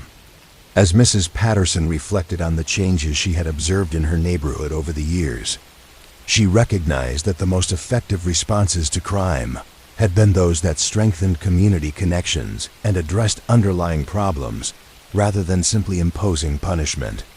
The families who had benefited from Detective Williams's family-centered approach had become contributing members of the neighborhood community, demonstrating that people could learn from their mistakes and make positive changes when given appropriate support and guidance. The evening air had grown cooler as Mrs. Patterson sat on her porch, watching the Johnson house where the police cars had finally departed and the family had returned to their normal evening routine. The incident that had brought Detective Williams to their door had become part of their family's history, but it had also strengthened their connections to neighbors and community resources that would support them through future challenges. Mrs. Patterson knew that crime would continue to touch their neighborhood as it touched all communities. But she had seen how thoughtful intervention could transform criminal incidents into opportunities for growth, healing, and stronger community bonds. The stories she had witnessed on Maple Street demonstrated that the most effective responses to crime were those that recognized the humanity of everyone involved and worked to address the underlying conditions that created problems in the first place. The neighborhood settled into its evening quiet, with porch lights creating warm pools of illumination and the sounds of family life drifting through open windows. Mrs. Patterson gathered her mail and teacup, preparing to go inside for the night, but she carried with her the knowledge that her community was stronger because of the way it had learned to respond to crisis with understanding, support, and hope for positive change. In houses throughout the neighborhood, families continued their daily routines, but many of them had been touched by the understanding that crime and its resolution were not abstract matters, but deeply human experiences that required patience, compassion, and commitment to helping people find better ways to solve their problems and build meaningful lives within their community. The night shift at Central Station began each evening at 11 o'clock, when the day's urgency gradually settled into the quieter rhythms that characterized law enforcement during the sleeping hours. Sergeant Patricia Wong had supervised this shift for 12 years, understanding that night duty required a different approach than the busier daytime hours, when most crimes occurred and most administrative tasks were completed. The station house took on a different character after sunset, its fluorescent lights creating pools of warm illumination in otherwise dimmed corridors. The main desk area, which bustled with activity during day shifts, became a peaceful sanctuary where officers could complete their paperwork, conduct follow-up investigations, and maintain the watchful presence that allowed the city's residents to sleep securely in their homes. Sergeant Wong's office occupied a corner of the station's second floor, its windows offering a view of downtown streets that were largely empty except for the occasional taxi or late-night worker making their way home from restaurants or entertainment venues. She had arranged her desk to face these windows, finding that observing the city's nighttime patterns helped her understand the rhythms and needs of the community her officers served. The night shift roster typically included 6 patrol officers, 2 detectives assigned to follow up on cases from earlier shifts, and a desk sergeant who managed communications and coordinated responses to the limited number of calls that came in during overnight hours. The reduced staffing reflected the statistical reality that most crimes occurred during daylight and evening hours, when people were more active and conflicts were more likely to arise. Officer Michael Rodriguez had been walking the downtown beat for 8 years, arriving each night at 11:30 to begin his patrol of the business, district and residential neighborhoods that surrounded the commercial core. His route covered 12 square blocks, including the main shopping area, several residential streets lined with older homes, and the small park that served as a gathering place for teenagers and young adults during warmer months. Officer Rodriguez's approach to night patrol emphasized presence and observation rather than active intervention. Most of his shift involved walking slowly through quiet streets, checking door handles of closed businesses, observing windows for signs of break-in attempts, and maintaining the visible police presence that deterred opportunistic crime while reassuring residents who might be awakened by unusual sounds or activities. The pace of night patrol allowed for the kind of detailed observation that was difficult during busier shifts. Officer Rodriguez had developed an intimate knowledge of his beat, learning which houses typically had lights on during overnight hours, which businesses used security systems that created periodic flashing lights, and which alleys or parking areas required extra attention because of their isolation or previous problems. On most nights, His patrol was uneventful, consisting of steady walking punctuated by brief conversations with late-night workers, occasional checks on individuals who appeared to be intoxicated or disoriented, and regular radio contact with the station house to report his location and status. The quiet nature of night patrol created opportunities for reflection and observation that helped officers understand their community in ways that were impossible during the urgency of daytime emergency responses. This particular evening had been typical of autumn nights, with cool air and clear skies that made walking comfortable and visibility excellent. Officer Rodriguez had completed his first circuit of the beat without incident, noting that most businesses were properly secured and that the residential areas were settled into their normal nighttime quiet dot at approximately 1:15 a.m. He had observed a light moving inside Patterson's hardware store, a family-owned business that had been serving the community for 43 years.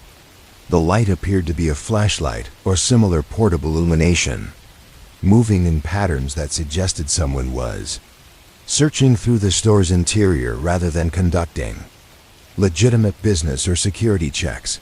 Officer Rodriguez had approached the situation with the caution and patience that characterized effective night patrol work.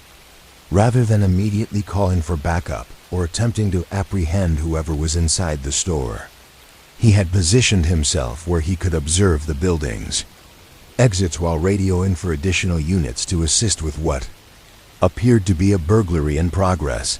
The approach reflected training and experience that emphasized safety and thorough investigation over dramatic confrontation. Night shift protocols recognized that most situations could be resolved more effectively through careful planning and coordination rather than immediate action that might escalate conflicts or create dangerous situations for officers, suspects, or innocent bystanders. Detective Lisa Chun had been completing paperwork in the station when the call came in about the hardware store incident. As the senior detective on night shift, she had responded to assist with the investigation, bringing evidence collection equipment and the administrative expertise necessary to properly document whatever they might discover at the scene.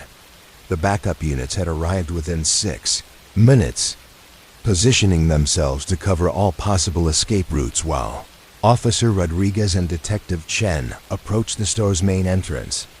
The front door had been pried open with what appeared to be a crowbar, leaving scratches on the metal frame and damaged locks that would require repair before the store could resume normal operations.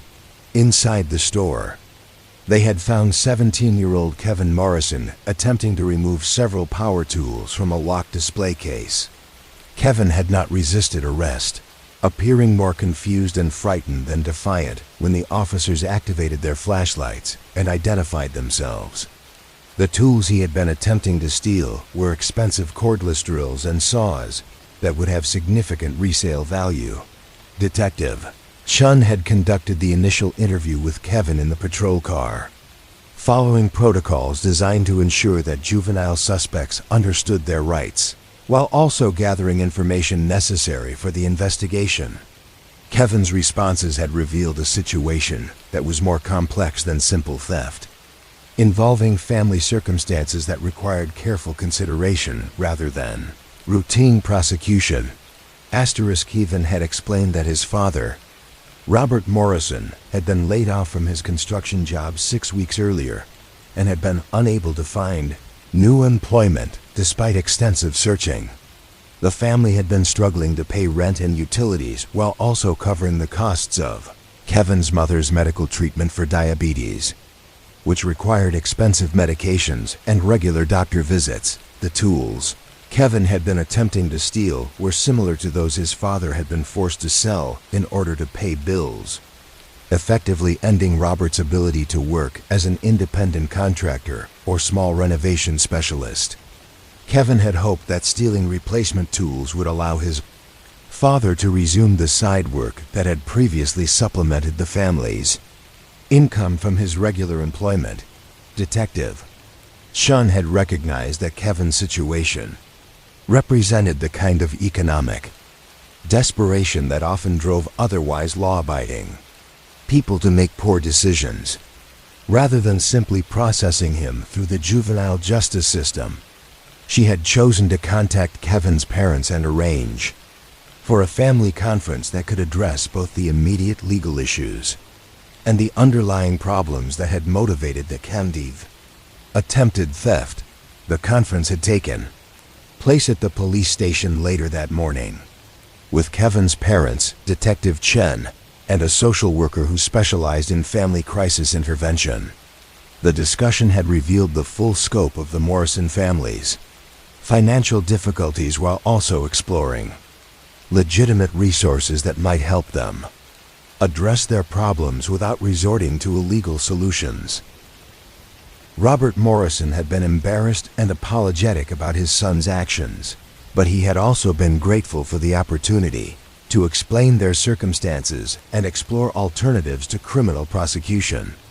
The family had been unaware of several assistance programs for which they qualified, including emergency utility assistance, prescription drug assistance for diabetic patients, and job training programs that could help Robert develop skills for employment in industries that were actively hiring. Detective Chun had worked with the social worker to connect the Morrison family with appropriate resources while also arranging for Kevin to perform community service at the hardware store, working with the owner to repair the damage he had caused while learning about legitimate business practices and customer service skills. The resolution had been possible because Patterson's hardware store was owned by Frank Patterson, who had operated the business for nearly 3 decades and understood the economic pressures that many families in the community were facing. Mr. Patterson had agreed to the community service arrangement, recognizing that Kevin's actions had been motivated by family loyalty rather than criminal intent. The community service had evolved into a part-time job for Kevin, who had demonstrated reliability and good judgment while helping with inventory, customer service, and minor repairs around the store. The employment had provided his family with additional income while giving Kevin valuable work experience and positive adult mentorship from Mr. Patterson and other local business owners. Robert Morrison had found new employment through one of the job training programs that Detective Chen had helped him access, eventually securing a position with a construction company that offered good wages and benefits, including health insurance that reduced the family's medical expenses. The crisis that had led to Kevin's attempted burglary had been resolved through legitimate means that strengthened, rather than damaged, family relationships and community connections. The hardware store incident had become a model for how night shift officers could address property crimes that reflected larger social and economic issues. Detective Chun had documented the case as an example of how patient investigation and community-oriented problem-solving could produce outcomes that addressed underlying causes, rather than simply punishing symptoms of deeper problems. The night shift approach to crime prevention also emphasized building relationships with business owners and community members, who could serve as informal partners in maintaining neighborhood security. Officer Rodriguez had developed contacts with late-night workers, security guards, and residents who kept irregular hours, creating a network of observers who could provide information about unusual activities or potential problems.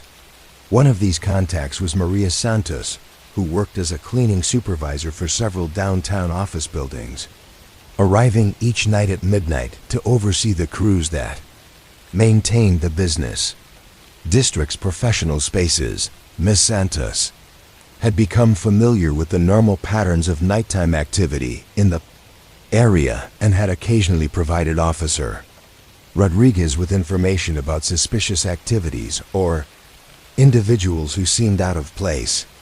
On several occasions, Ms. Santos had reported seeing the same individual examining building entrances and testing door handles during her arrival at work.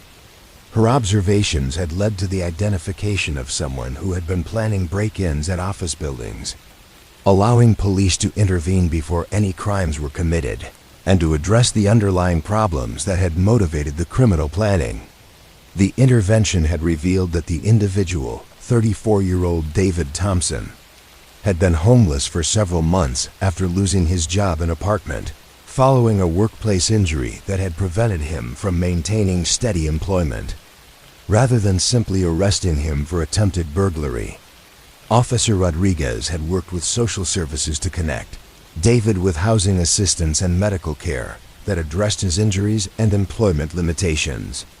David had been placed in a transitional housing program that provided not only shelter but also job, training, and medical support that addressed the underlying problems that had led to his consideration of criminal activity.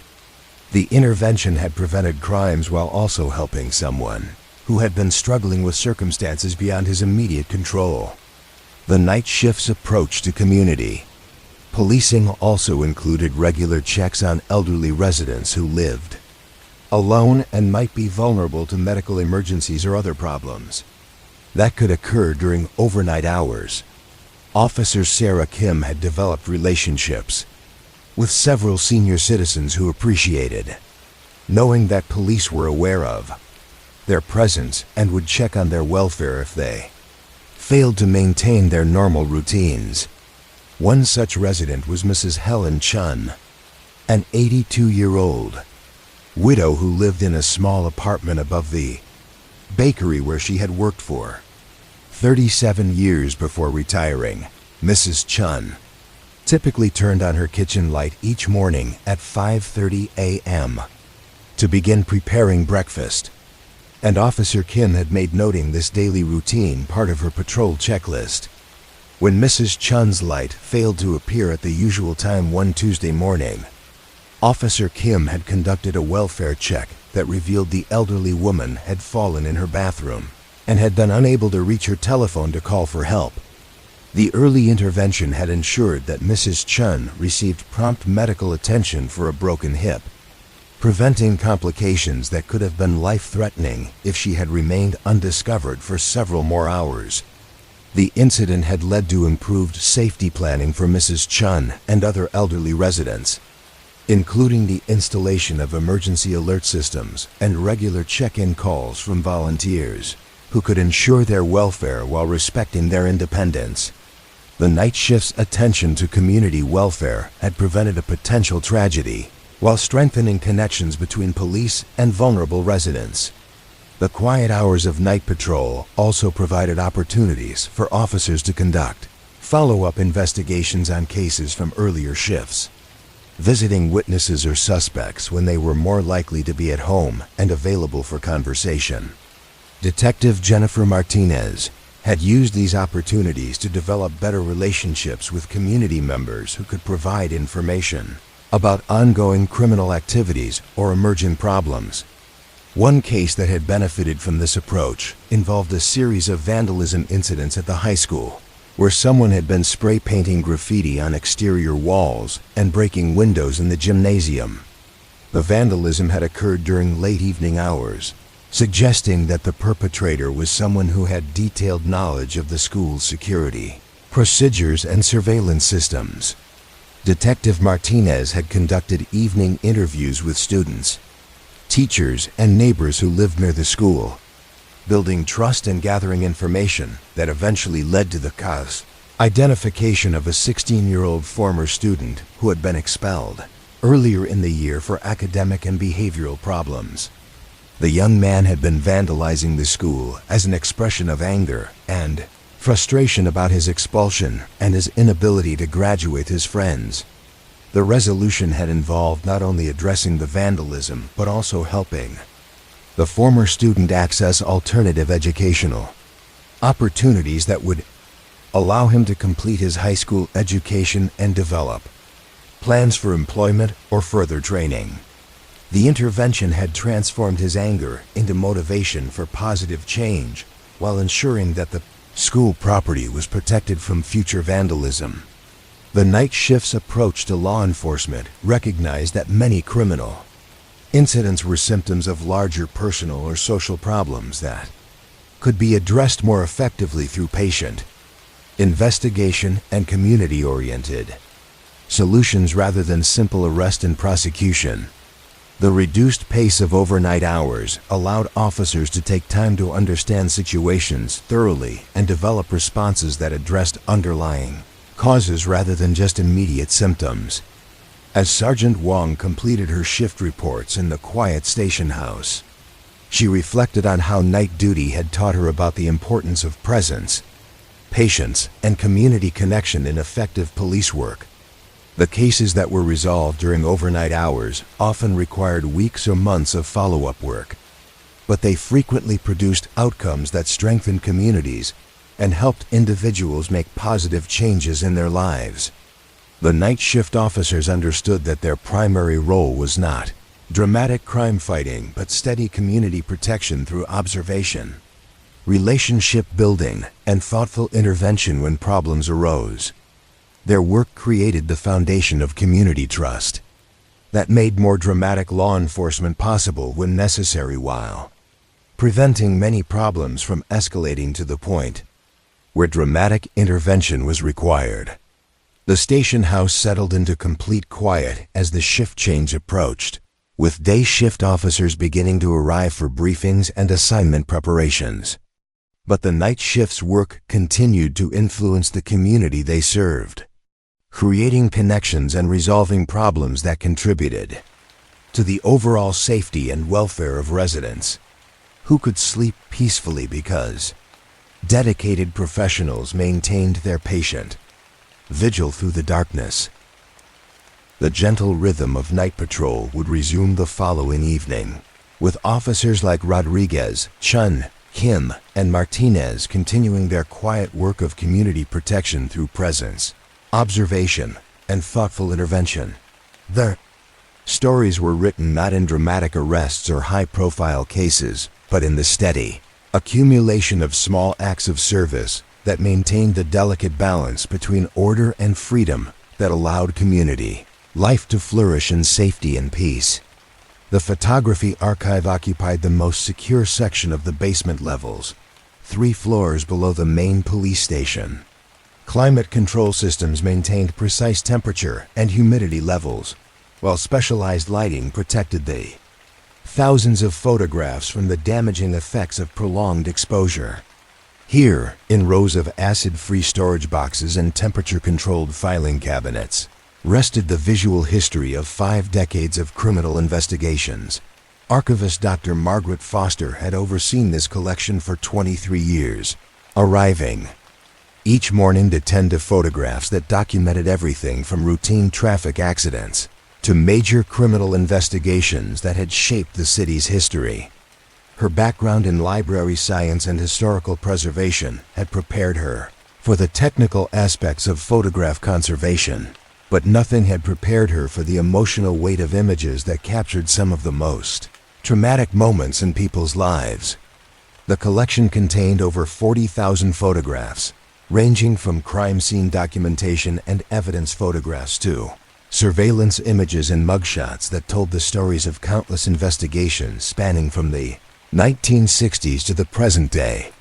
Each photograph had been carefully cataloged according to case number, date, and subject matter, creating a comprehensive visual record that supported both active investigations and historical research. Dr. Foster began each day by checking the environmental controls and inspecting storage containers for any signs of deterioration that might threaten the collection's integrity.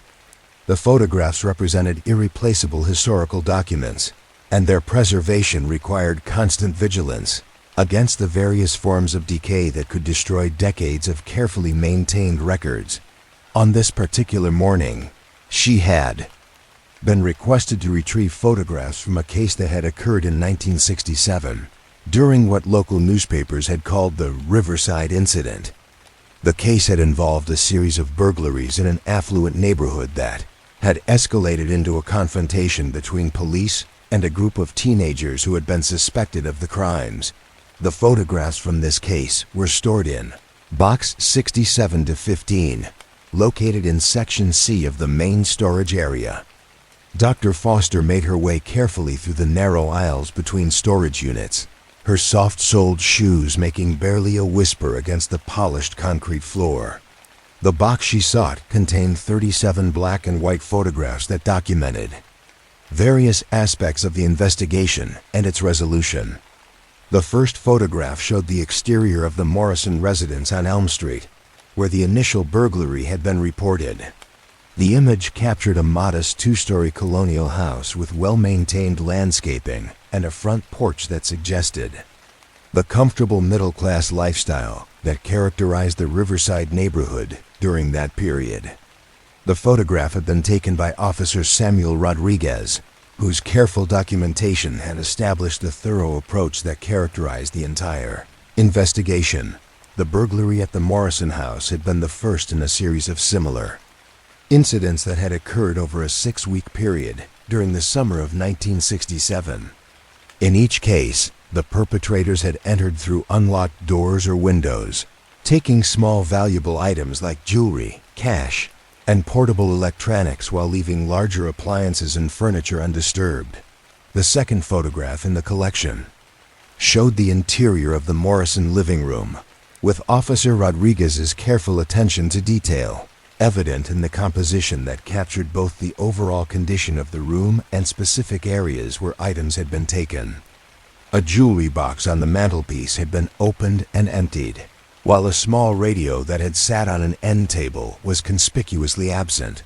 Detective William Murphy had been assigned to investigate the Riverside burglaries, and his approach had been methodical and patient. The photographs he had commissioned documented not only the crime scenes, but also the broader neighborhood, context that might help understand how the crimes were being committed, and by whom. One photograph showed the alley behind the Morrison house where Detective Murphy had discovered bicycle tire tracks in the soft earth beside the garage. The tracks suggested that the burglars were using bicycles for transportation, allowing them to move quickly through the neighborhood while carrying stolen items without attracting the attention that a car might have drawn from observant neighbors. The investigation had proceeded through careful observation and pattern analysis. Detective Murphy had studied the timing and location of each burglary, looking for commonalities that might reveal the perpetrator's methods and motivations. The photographs he had taken documented his systematic approach, showing sight lines between houses, escape routes through backyards, and the positioning of windows and doors that had been targeted by the burglars. One photograph that Dr. Foster found particularly moving showed Detective Murphy interviewing Mrs. Helen Patterson, an elderly woman whose house had been burglarized, while she was visiting her daughter in another city. Mrs. Patterson was pointing to a corner of her living room where a photograph of her late husband had been displayed in a silver frame that was among the items stolen during the break-in. The photograph captured Mrs. Patterson's distress not just about the monetary value of the stolen items, but about the sentimental loss represented by her husband's photograph and the violation of privacy that came with having strangers search through her personal belongings. Detective Murphy's patient attention to her concerns was evident in his posture and expression, demonstrating the empathy that characterized his approach to victim interviews. The breakthrough in the case had come through community observation rather than traditional detective work. Mr. Frank Chen, who worked nights and often sat on his front porch during the early morning hours, had noticed a group of teenagers riding bicycles through the neighborhood during times when most residents were asleep or away from home. A photograph showed Mr. Chen pointing toward the street where he had observed the suspicious activity, with Detective Murphy taking careful notes about the timing and patterns of movement that Mr. Chen had noticed over several weeks of observation. The collaborative relationship between Detective Murphy and community members like Mr. Chen had been crucial to identifying the suspects and understanding their methods. The teenagers responsible for the burglaries had been identified as 16-year-old David Thompson, 15-year-old Kevin Martinez, and 14-year-old Robert Kim. The photographs documenting their arrest showed 3 young people who appeared more frightened than defiant, sitting in the police station with their parents and attorneys as Detective Murphy explained the charges against them. Dr. Foster found these arrest photographs particularly poignant, capturing a moment when 3 young lives had been fundamentally altered by poor decisions that had seemed like harmless adventures when they were being planned. The teenagers' expressions showed confusion and regret rather than criminal defiance, suggesting that they had not fully understood the consequences of their actions until confronted with the reality of arrest and prosecution. The investigation had revealed that the 3 teenagers had been motivated not by desperate need, but by a combination of boredom and peer pressure that had escalated gradually from minor mischief to serious criminal behavior. They had begun by simply exploring the neighborhood on their bicycles, then had progressed to testing doors and windows to see which houses were vulnerable to entry. The actual burglaries had started almost by accident when David Thompson had discovered that the back door of the Morrison house was unlocked and had entered on impulse rather than as part of a planned crime. The success of this initial incident had encouraged the group to attempt similar entries, leading to the series of burglaries that had alarmed the Riverside neighborhood. Detective Murphy's approach to the case had emphasized understanding the circumstances that had led to the crimes rather than simply processing the suspects through the justice system. His investigation had included extensive interviews with the teenagers' families, teachers, and friends, building a comprehensive picture of their lives and motivations that could inform decisions about appropriate consequences and intervention. One photograph showed the 3 families meeting with Detective Murphy and juvenile court officials to discuss resolution options that would address both the legal consequences of the burglaries and the underlying issues that had contributed to the teenagers' poor decisions. The image captured parents who were clearly struggling with embarrassment and disappointment while also seeking ways to help their children learn from their mistakes. The resolution that had been developed emphasized restitution and community service rather than traditional punishment. The 3 teenagers had been required to return all stolen items to their owners, accompanied by written apologies that explained their actions and expressed genuine remorse for the harm they had caused. More significantly, they had been required to perform community service throughout the Riverside neighborhood, helping elderly residents with yard work, home maintenance, and other tasks that allowed them to contribute positively to the community they had damaged through their crimes. The service had been supervised by Detective Murphy and community volunteers who provided guidance and mentorship during the process. A photograph taken 6 months after the arrests showed David Thompson helping Mrs. Patterson plant flowers in her front garden, with both of them smiling as they worked together on a project that had emerged from their relationship during his community service. The image captured the transformation that had occurred as the teenagers had come to understand the human impact of their crimes and had developed genuine relationships with people they had previously seen only as targets. Kevin Martinez had become particularly close to Mr. Chun, whose observations had led to the group's identification and arrest. Rather than harboring resentment, Mr. Chun had offered to mentor Kevin, teaching him about responsibility and community citizenship while providing the positive adult guidance that had been missing from his life. Robert Kim had formed a relationship with Detective Murphy himself, who had recognized the young man's intelligence and leadership potential and had encouraged him to channel these qualities in positive directions. Robert had eventually expressed interest in law enforcement as a career, influenced by Detective Murphy's example of patience, fairness, and community service. The Riverside case had become a model for juvenile justice, intervention that emphasized rehabilitation and community healing rather than punishment and separation. The photographs documenting the case's resolution showed young people who had learned important lessons about responsibility and community citizenship while maintaining their potential for positive contribution to society. Dr. Foster pulled another box from the storage system, this one containing photographs from a 1971 case that had involved art theft from the city's main museum. The case had been unusual because the stolen items were not particularly valuable in monetary terms, but had significant cultural and historical importance to the community. The theft had occurred during a period when the museum had been understaffed due to budget constraints, and security systems had been minimal compared to modern standards. Someone had broken into the museum during overnight hours and had taken 3 paintings by local artists from the early 20th century, works that documented the city's development during a period of significant growth and change. The first photograph in the collection showed the museum's main gallery, where the paintings had been displayed as part of a permanent collection, highlighting local artistic heritage. The empty spaces on the wall where the paintings had hung created stark reminders of the cultural loss that the theft represented for the entire community. Detective Lisa Wong had investigated the art theft with the same methodical approach that characterized all successful criminal investigations, but the case had required specialized knowledge about art, collectors, and the markets where stolen artwork might be sold. She had worked with museum curators, art historians, and dealers throughout the region to understand the stolen works and identify potential buyers who might have been approached by the thief.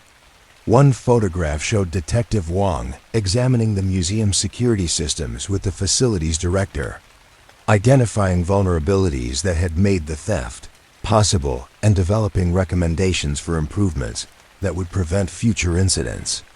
The collaborative approach had been necessary because effective museum security required understanding both criminal behavior and the specific needs of cultural institutions. The investigation had eventually led to the identification of 23-year-old Mark Sullivan, a former museum employee who had been laid off during budget cuts 6 months before the theft occurred. Mark had intimate knowledge of the museum's security procedures and had used this information to plan and execute the theft during a period when he knew the building would be unmonitored. The photographs documenting Mark's arrest showed a young man who appeared more defeated than criminal, sitting in the police station with an expression that suggested he understood the serious consequences of his actions. The investigation had revealed that Mark had not stolen the paintings for personal gain, but had hoped to sell them to raise money for art school tuition that he could not afford through legitimate means.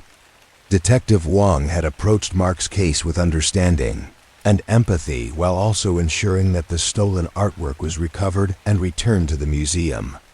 Her investigation had revealed that Mark had not yet sold the paintings, which were found in a storage unit where he had been keeping them while attempting to find buyers who would not ask questions about their provenance.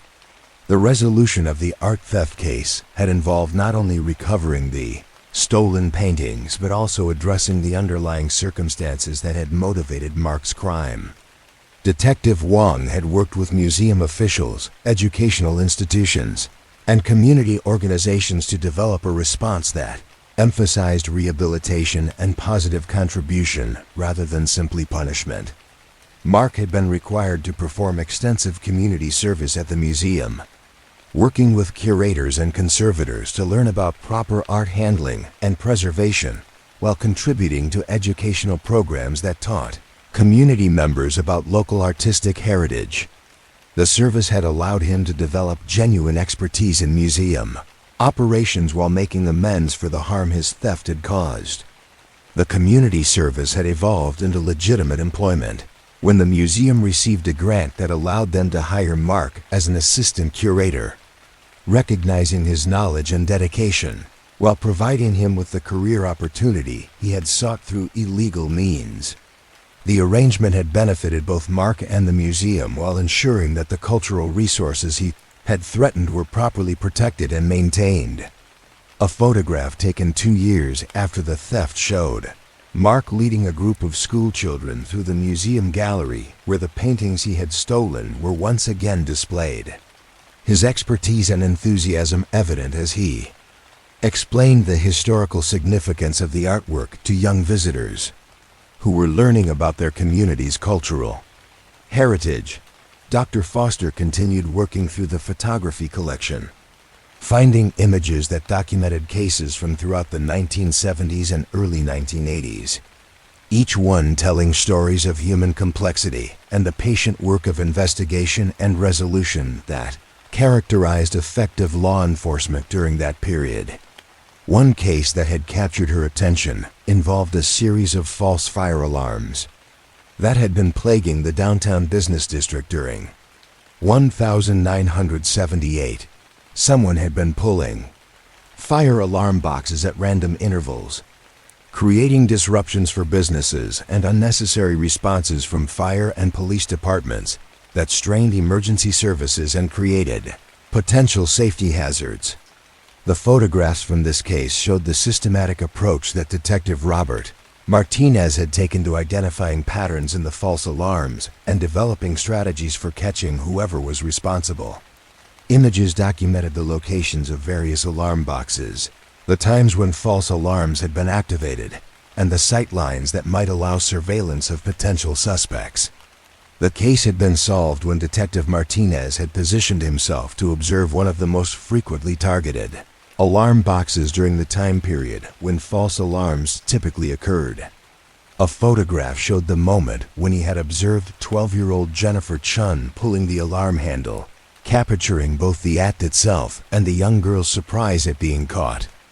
The investigation had revealed that Jennifer had been pulling fire alarms, not out of malicious intent, but because she enjoyed watching the fire trucks arrive and had not understood the serious consequences of her actions for emergency services and business operations. Her parents had been horrified to learn about her behavior and had been cooperative in developing appropriate consequences and education.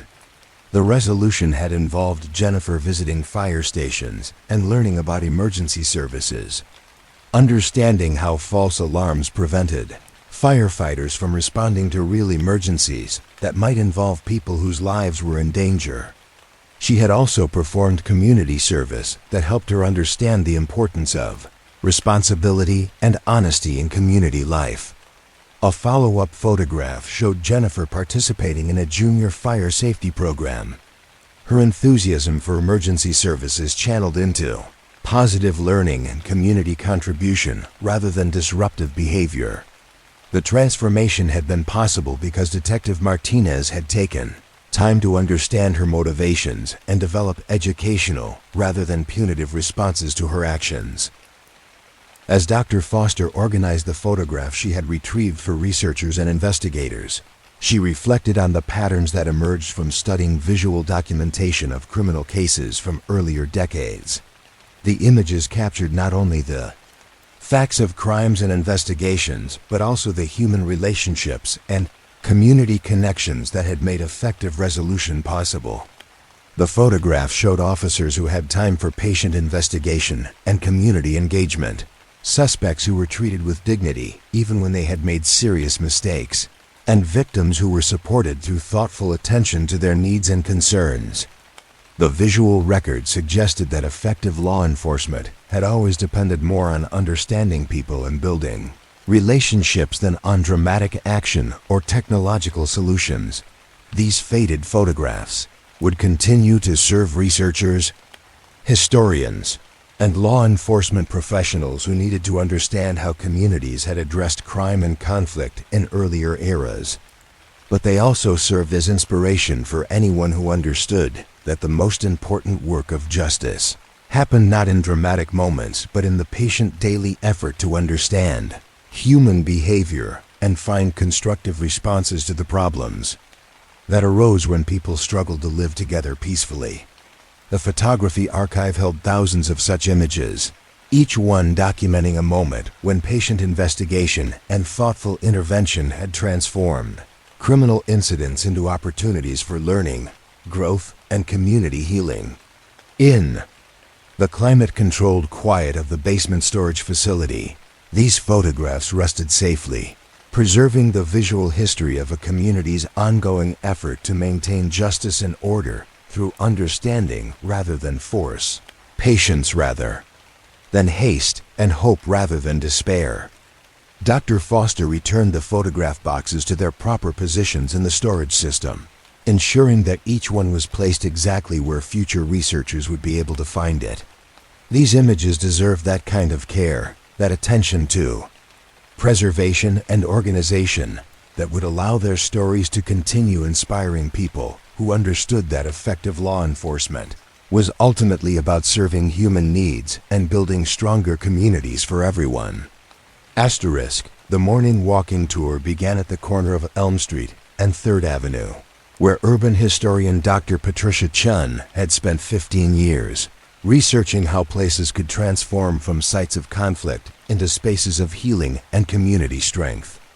Her specialized field, which she called restorative geography, examined how physical locations processed trauma and emerged with renewed purpose and positive identity. Dr. Chun had developed this tour for graduate students studying criminology and urban planning, but she had found that her research attracted interest from community members who wanted to understand how their neighborhoods had evolved over the decades. The tour covered 12 city blocks, each location representing a different approach to transforming spaces that had been associated with criminal activity into places that served positive community functions. The first stop on the tour was the small park that occupied the corner lot where Patterson's grocery store had once stood. In 1982, the store had been the site of an armed robbery that had traumatized the elderly owners and created fear throughout the surrounding neighborhood. Mrs. Eleanor Patterson had been working alone when 2 teenagers had entered the store, demanding money, threatening her with what appeared to be a weapon, while taking cash from the register and several bottles of liquor from behind the counter. The robbery had been solved within days through patient detective work and community cooperation, but Mrs. Patterson had never felt safe returning to work in the store.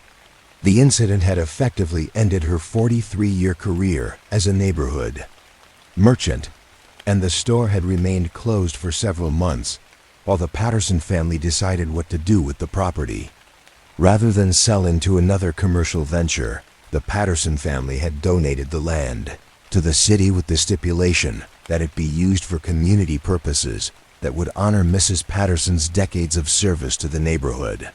The result had been Eleanor Patterson Memorial Park, a small green space with benches, flower gardens, and a playground that served families throughout the surrounding area.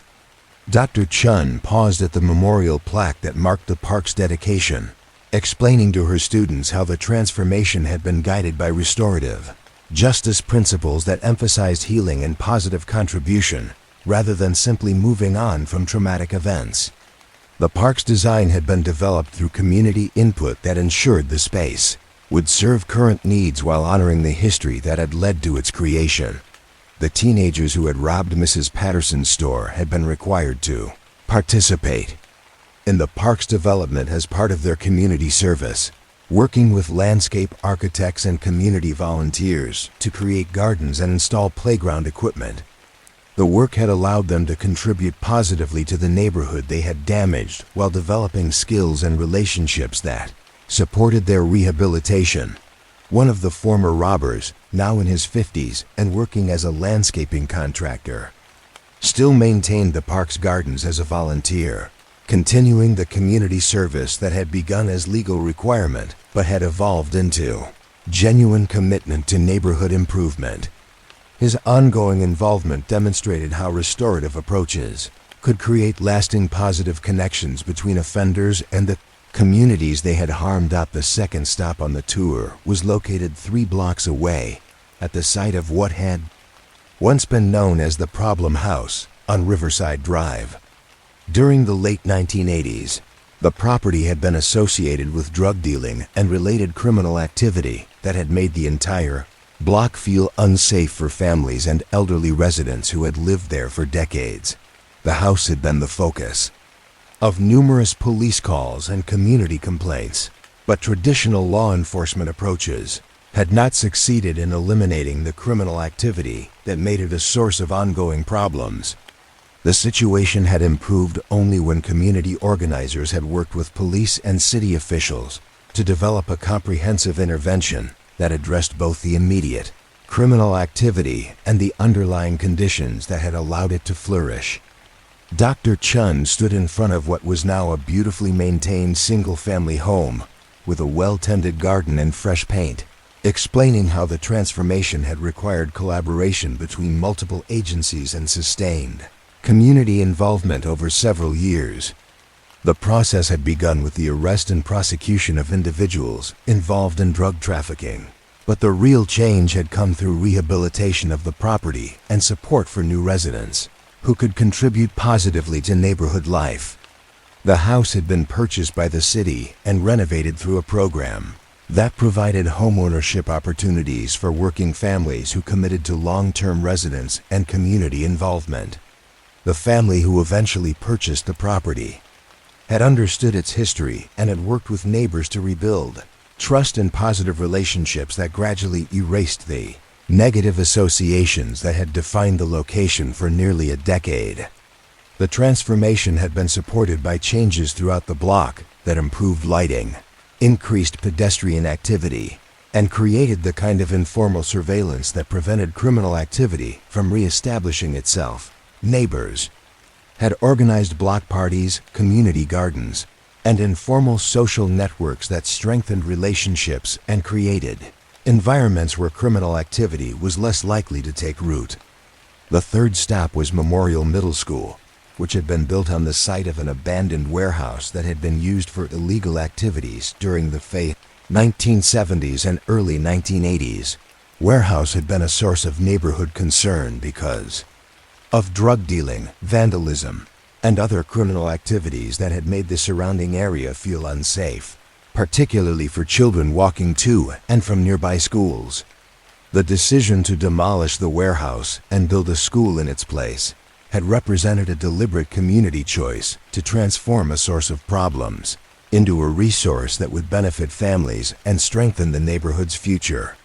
The school's design had incorporated community input that ensured the facility would serve not only educational needs but also provide space for community meetings, recreation programs, and social services. Dr. Chun walked through the school's main hallway with her students, pointing out artwork created by students that depicted the neighborhood's history and aspirations for the future. The murals included images that acknowledged the area's past challenges while celebrating the positive changes that had occurred through community effort and commitment to improvement.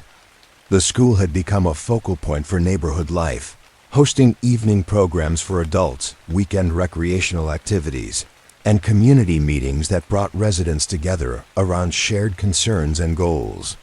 The transformation had been so complete that many current residents were unaware of the site's previous history, knowing it only as a place where children learned and communities gathered. One particularly significant feature of the school was its community garden, maintained by students and neighborhood volunteers on land that had once been used for illegal dumping and drug transactions. The garden provided fresh produce for families while teaching students about nutrition, environmental stewardship, and the satisfaction that came from contributing to community welfare.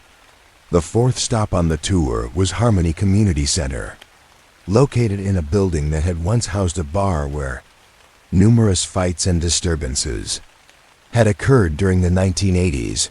The establishment had been a source of regular police calls and had contributed to a reputation that made the surrounding block seem unwelcoming to families and community-oriented businesses. The transformation had begun when community organizers had worked with city officials to revoke the bar's liquor license and explore alternative uses for the building that would serve positive community functions. The process had required extensive renovation and retrofitting, but the result had been a facility that provided social services, educational programs, and meeting space for community organizations. Dr. Chen led her students through the center's main rooms, each one dedicated to different programs that served neighborhood residents of all ages. The computer lab provided technology access and training for adults seeking employment or educational opportunities. The child care facility allowed parents to participate in classes and community meetings while ensuring their children were safe and engaged in age-appropriate activities. The center's meeting rooms hosted support groups, neighborhood association meetings, and cultural events that brought together residents with different backgrounds and interests around shared goals of community improvement. The programming had been developed through extensive community input that ensured the facility would address real needs while building social connections that strengthened neighborhood cohesion. One of the center's most successful programs was a youth mentorship initiative that paired teenagers with adult volunteers who provided guidance, support, and positive role models during the challenging transition to adulthood. Many of the mentors were residents who had lived in the neighborhood during its more troubled periods and wanted to contribute to the positive changes that had transformed their community. The fifth stop was Roosevelt Park, which had been redesigned in the 1990s to address problems with vandalism and criminal activity that had made the facility unwelcoming for families and community events.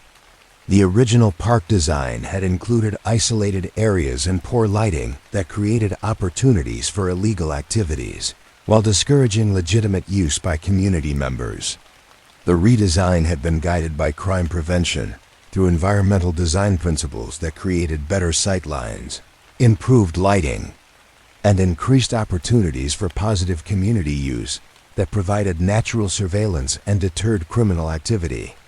The process had involved extensive community input that ensured the new design would meet residents' needs while addressing safety concerns. Dr. Chun walked with her students along the park's main pathway, pointing out features that demonstrated how thoughtful design could create environments that encouraged positive community use while discouraging problematic activities. The playground area was positioned to be visible from surrounding houses, while walking paths were designed to provide clear sight lines and multiple access points that prevented the formation of isolated areas.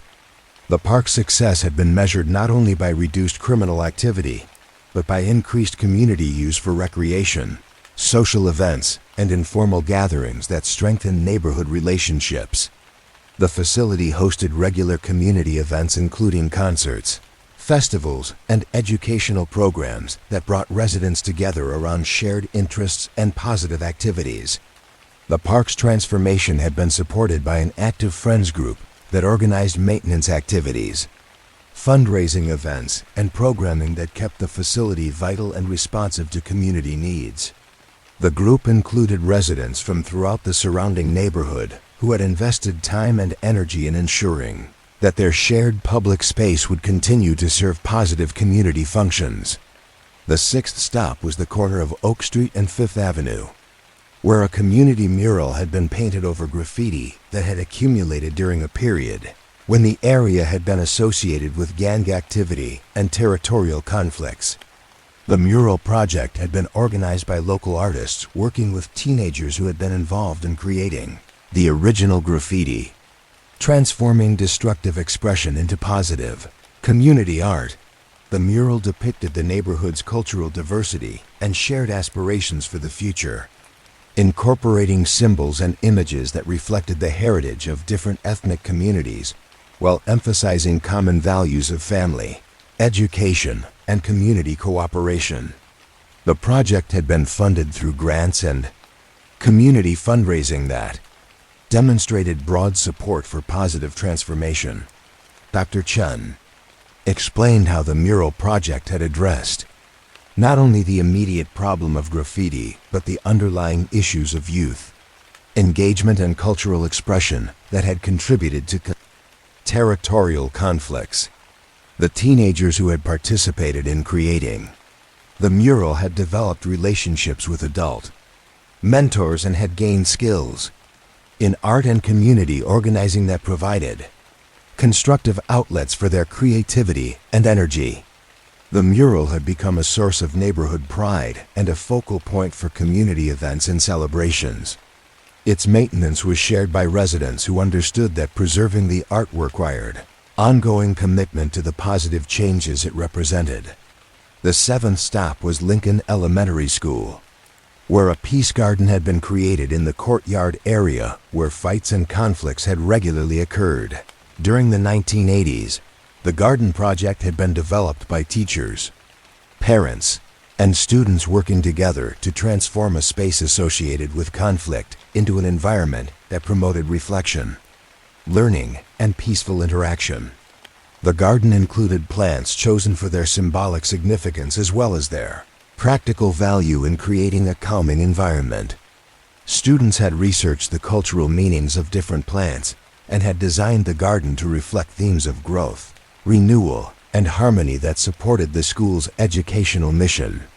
The garden served as an outdoor classroom where students learned about botany, environmental science, and cultural traditions while also providing a quiet space for conflict resolution and peer mediation. Teachers had found that the garden environment helped students develop better communication skills and more peaceful approaches to resolving disagreements. The transformation had been so successful that other schools throughout the district had implemented similar projects, creating a network of peace gardens that shared resources, ideas, and programming. The initiative had demonstrated how small environmental changes could support larger cultural shifts toward more peaceful and cooperative approaches to conflict resolution. The eighth and final stop on the tour was City Hall Plaza, where a memorial had been erected to honor victims of violent crime, while also celebrating the community's commitment to healing and prevention. The memorial had been designed through a collaborative process that involved victims' families, community leaders, and artists who wanted to create a space that acknowledged loss while affirming hope for the future. Dr. Chun stood with her students before the memorial's central sculpture, which depicted hands reaching upward in gestures that suggested both grief and aspiration. The surrounding garden areas included benches where people could sit quietly and plaques that honored specific victims while also recognizing the ongoing work of crime prevention and community healing.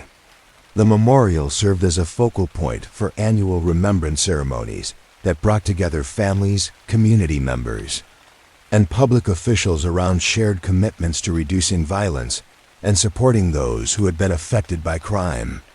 The events had become opportunities for community building and renewed dedication to the ongoing work of creating safer neighborhoods for everyone. The plaza also hosted educational events, cultural programming, and community meetings that demonstrated how spaces dedicated to remembrance could also serve active roles in community life. The memorial had become not just a place of mourning, but a symbol of the community's resilience and determination to transform tragedy into positive action. As Dr. Chun concluded the tour, she reflected with her students on the patterns they had observed in how places could transform from sites of conflict into spaces of healing and community strength. Each location had required different approaches and timelines, but all had benefited from sustained community engagement and commitment to positive change. The transformations had been successful because they had addressed not only immediate problems, but underlying conditions that had contributed to criminal activity and community dysfunction. The process had required collaboration between residents, community organizations, government agencies, and business leaders who understood that lasting change required comprehensive approaches that strengthened social connections while improving physical environments. The tour had demonstrated how communities could reclaim spaces that had been associated with criminal activity and transform them into resources that supported positive community life.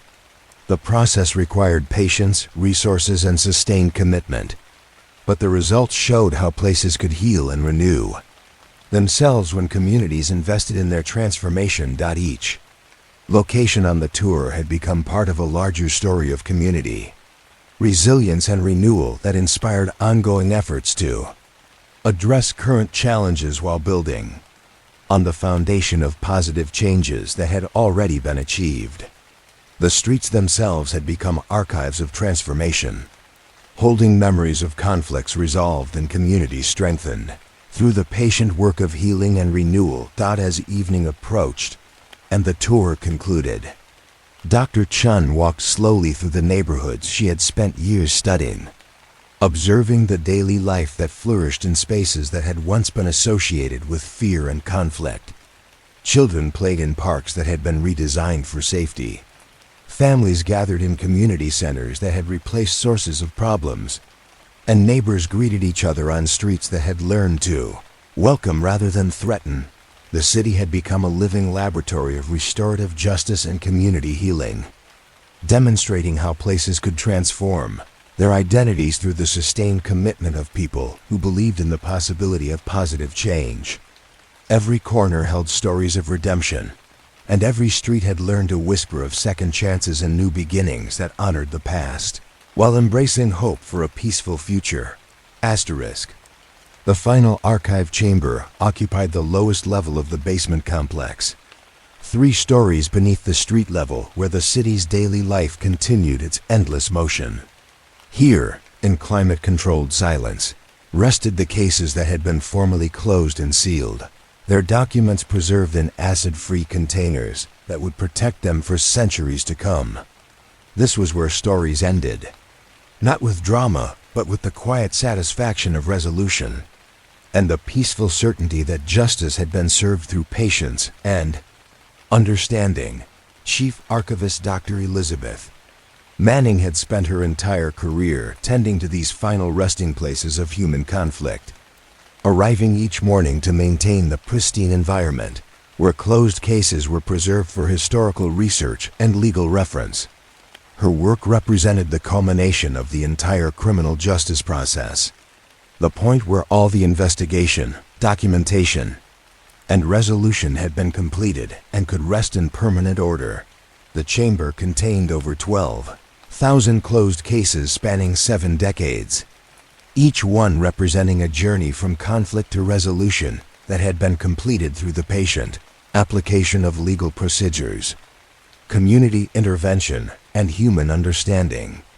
The cases were organized not by crime type or date, but by the principle of restorative completion, reflecting Dr. Manning's belief that the most important characteristic of any case was not how it began, but how it had achieved peaceful conclusion. Section A contained cases that had been resolved through family intervention and community healing, representing situations where criminal behavior had been addressed through strengthening relationships and providing support rather than imposing punishment. These files documented the power of human connection to transform conflict into opportunities for growth and understanding. One case that exemplified this approach involved the Morrison family, whose teenage son, Marcus, had been involved in a series of property crimes that had affected several neighbors in their residential area. Rather than pursuing traditional prosecution, the resolution had involved extensive family counseling, community service, and ongoing mentorship that had addressed the underlying issues that had contributed to Marcus's poor decisions. Final documentation in Marcus's file included letters written 10 years after the initial incident, describing his successful completion of college, his work as a youth counselor in the same neighborhood where his crimes had occurred, and his marriage to a young woman who had participated in the community service program that had helped him turn his life around. The transformation had been so complete that Marcus had become a mentor for other young people facing similar challenges. Section B housed cases that had been resolved through economic intervention and social support, recognizing that many criminal acts were symptoms of poverty, unemployment, or lack of access to basic resources. These files documented how communities could address underlying social conditions while also ensuring that victims received appropriate restitution and support. Dr. Manning pulled a file from this section that had involved a series of thefts from local businesses, committed by a single mother who had been struggling to provide food and clothing for her 3 young children after losing her job due to plant closures that had affected the entire community.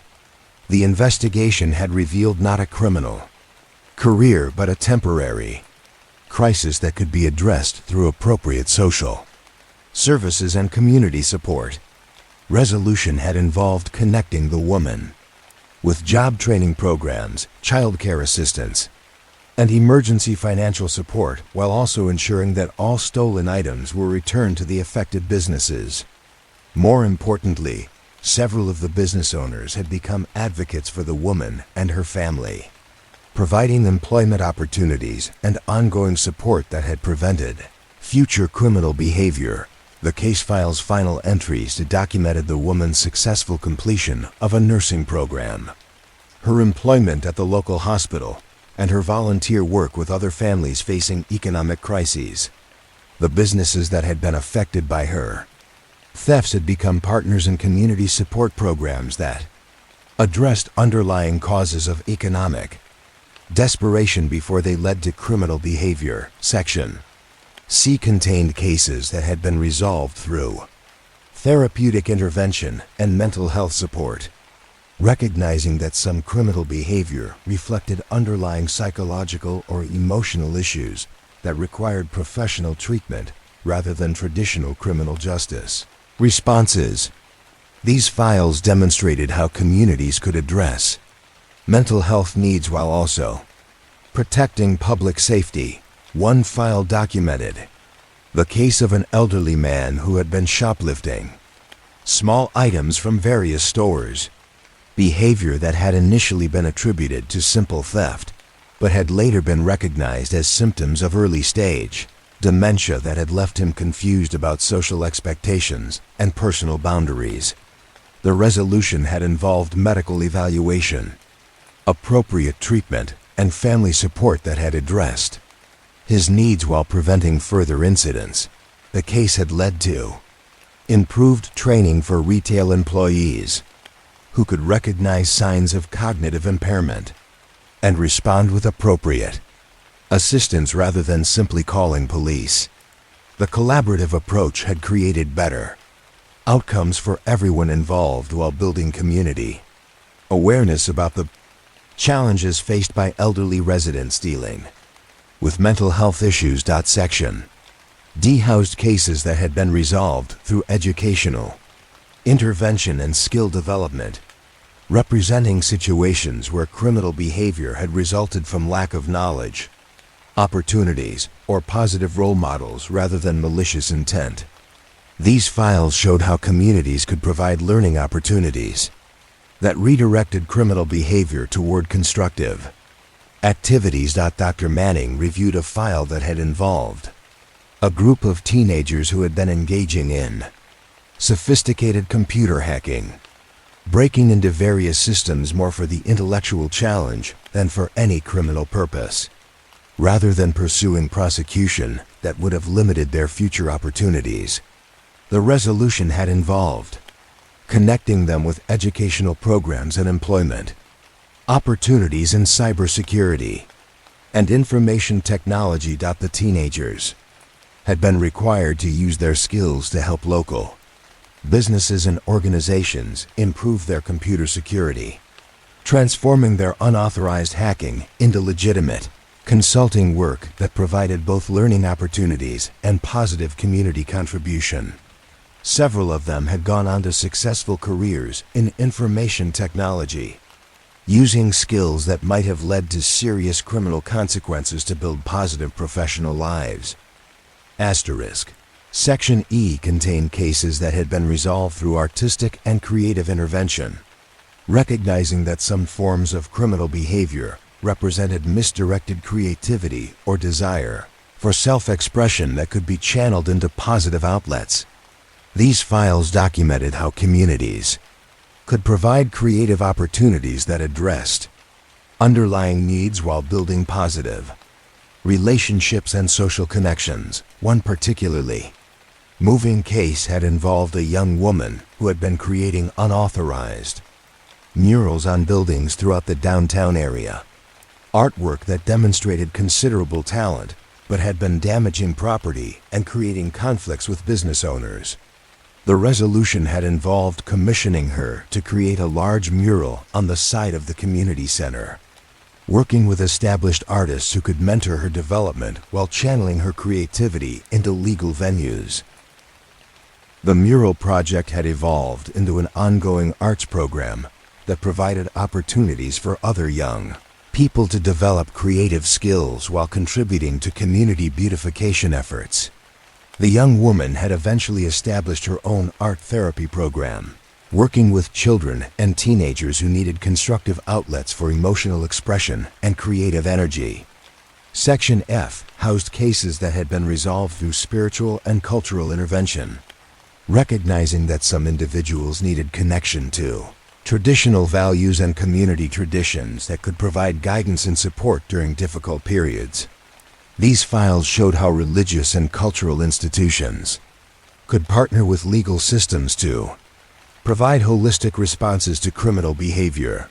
Dr. Manning examined a file that had involved a young man who had been involved in gang activity, behavior that had escalated from minor territorial disputes to more serious criminal acts that had threatened community safety. The resolution had involved elders from his cultural community who had provided traditional guidance and support while also ensuring that he understood the consequences of his choices. The intervention had included participation in cultural ceremonies and traditions that reinforced positive values and community connections, combined with practical support for education and employment that provided alternatives to gang involvement. The young man had eventually become a cultural educator himself, working with schools and community organizations to teach traditional values and provide positive role models for other young people. Section G contained cases that had been resolved through technological and innovative intervention, representing situations where creative use of modern tools and approaches had provided new solutions to traditional criminal justice challenges. These files documented how communities could adapt and develop new approaches that better served both victims and offenders. One case had involved the use of restorative justice circles that brought together victims, offenders, family members, and community representatives to discuss the impact of crimes and develop comprehensive plans for making amends and preventing future incidents. The approach had been particularly successful with juvenile offenders whose behavior reflected family or social problems that required community-wide responses. The final documentation in these cases showed how restorative justice approaches had created lasting positive relationships between people who had initially been in conflict, transforming criminal incidents into opportunities for community building and mutual understanding that strengthened social connections and reduced the likelihood of future crimes. As Dr. Manning moved through the final sections of the archive, she reflected on the patterns that emerged from studying thousands of cases that had achieved peaceful resolution through patient attention to underlying causes and commitment to healing rather than punishment. Each file represented not just the conclusion of a criminal case, but the beginning of positive changes that had rippled through families and communities for years after the formal legal proceedings had ended. Section H contained the most recent additions to the permanent archive, cases that had been completed within the past 5 years using approaches that had been developed and refined through decades of learning about what worked most effectively in addressing criminal behavior while building stronger communities. These newer cases showed how communities had learned to respond more quickly and effectively to criminal behavior, using approaches that addressed immediate safety concerns while also providing comprehensive support for long-term positive change. The documentation revealed how partnerships between police, social services, schools, healthcare providers, and community organizations had become more sophisticated and effective over time. Dr. Manning pulled the final file from the collection, a case that had been completed just 6 months earlier and represented the most current thinking about restorative justice and community healing. The case had involved a domestic violence situation that had been resolved through a comprehensive intervention that provided immediate safety for victims while also addressing the underlying issues that had contributed to violent behavior. The resolution had required coordination between multiple agencies and sustained support over 18 months. But the final outcome had been the preservation of a family relationship while eliminating the violence that had threatened everyone's safety and welfare. The case had become a model for other jurisdictions that were developing similar approaches to domestic violence intervention. The final entry in this case file contained a letter written by the children in the family, expressing gratitude for the help their family had received and describing how the intervention had allowed them to feel safe in their home while maintaining relationships with both parents. The letter demonstrated how effective intervention could create positive outcomes that served everyone's needs, while building stronger families and communities. As Dr. Manning completed her review of the closed case archives, she prepared the environmental systems for another day of preservation and protection. The climate control units hummed quietly, maintaining the precise conditions necessary to preserve these documents for future generations who would need to understand how communities had learned to address criminal behavior through patience, understanding, and commitment to healing. The archive represented more than just storage for old case files.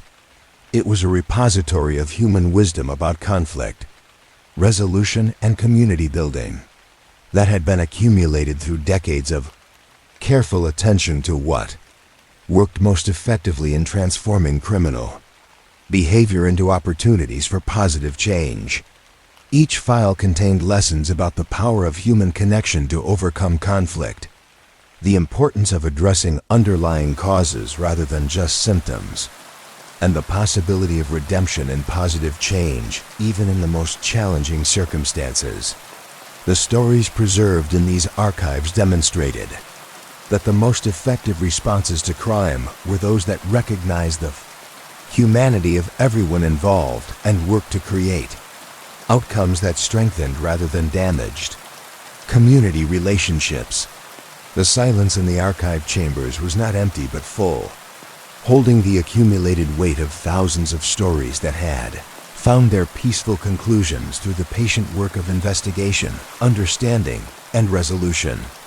Each case had begun with conflict and disruption, but had ended with healing and hope, contributing to the ongoing human effort to create communities where everyone could live safely and peacefully. Dr. Manning switched off the overhead lights, leaving only the gentle glow of the emergency systems that would maintain vigilance through the night. The cases would rest securely in their climate-controlled environment, protected from deterioration and ready to serve future researchers, legal professionals, and community members who needed to understand how conflicts could be transformed into opportunities for growth and healing. In the deepest quiet of the archive chambers, where the final files rested in perfect order, silence held peace like a prayer. Every closed case whispered of journeys that had found their way home, of conflicts that had been resolved through understanding rather than force, and of communities that had learned to respond to crime with wisdom that honored both justice and compassion. The archived cases represented the best of human nature applied to the worst of human behavior, demonstrating that even the most serious conflicts could be resolved in ways that strengthened rather than damaged the social fabric that allowed communities to flourish. In their sealed containers, these stories would continue to inspire future generations who faced their own challenges in maintaining the delicate balance between individual freedom and collective responsibility. As the archive settled into its nightly rest, the cases dreamed peacefully of the positive changes they had created, the families they had healed, and the communities they had strengthened through the patient application of justice, guided by wisdom, compassion, and hope for human redemption. In the deepest chambers where silence had learned to hold peace, every story had found its way to the quiet satisfaction of resolution and the eternal rhythm of healing that allowed all communities to sleep securely in the knowledge that conflict could be transformed into lasting harmony through patience, understanding, and love. The final archive chamber held not just documents, but dreams of what was possible when people committed themselves to responding to crime with approaches that honored the dignity and potential of everyone involved. In the perfect quiet where all stories found their rest, the city above could sleep peacefully, knowing that even its darkest moments had been transformed into sources of light that would guide future generations toward ever more effective ways of building communities founded on justice, compassion, and hope for human transformation.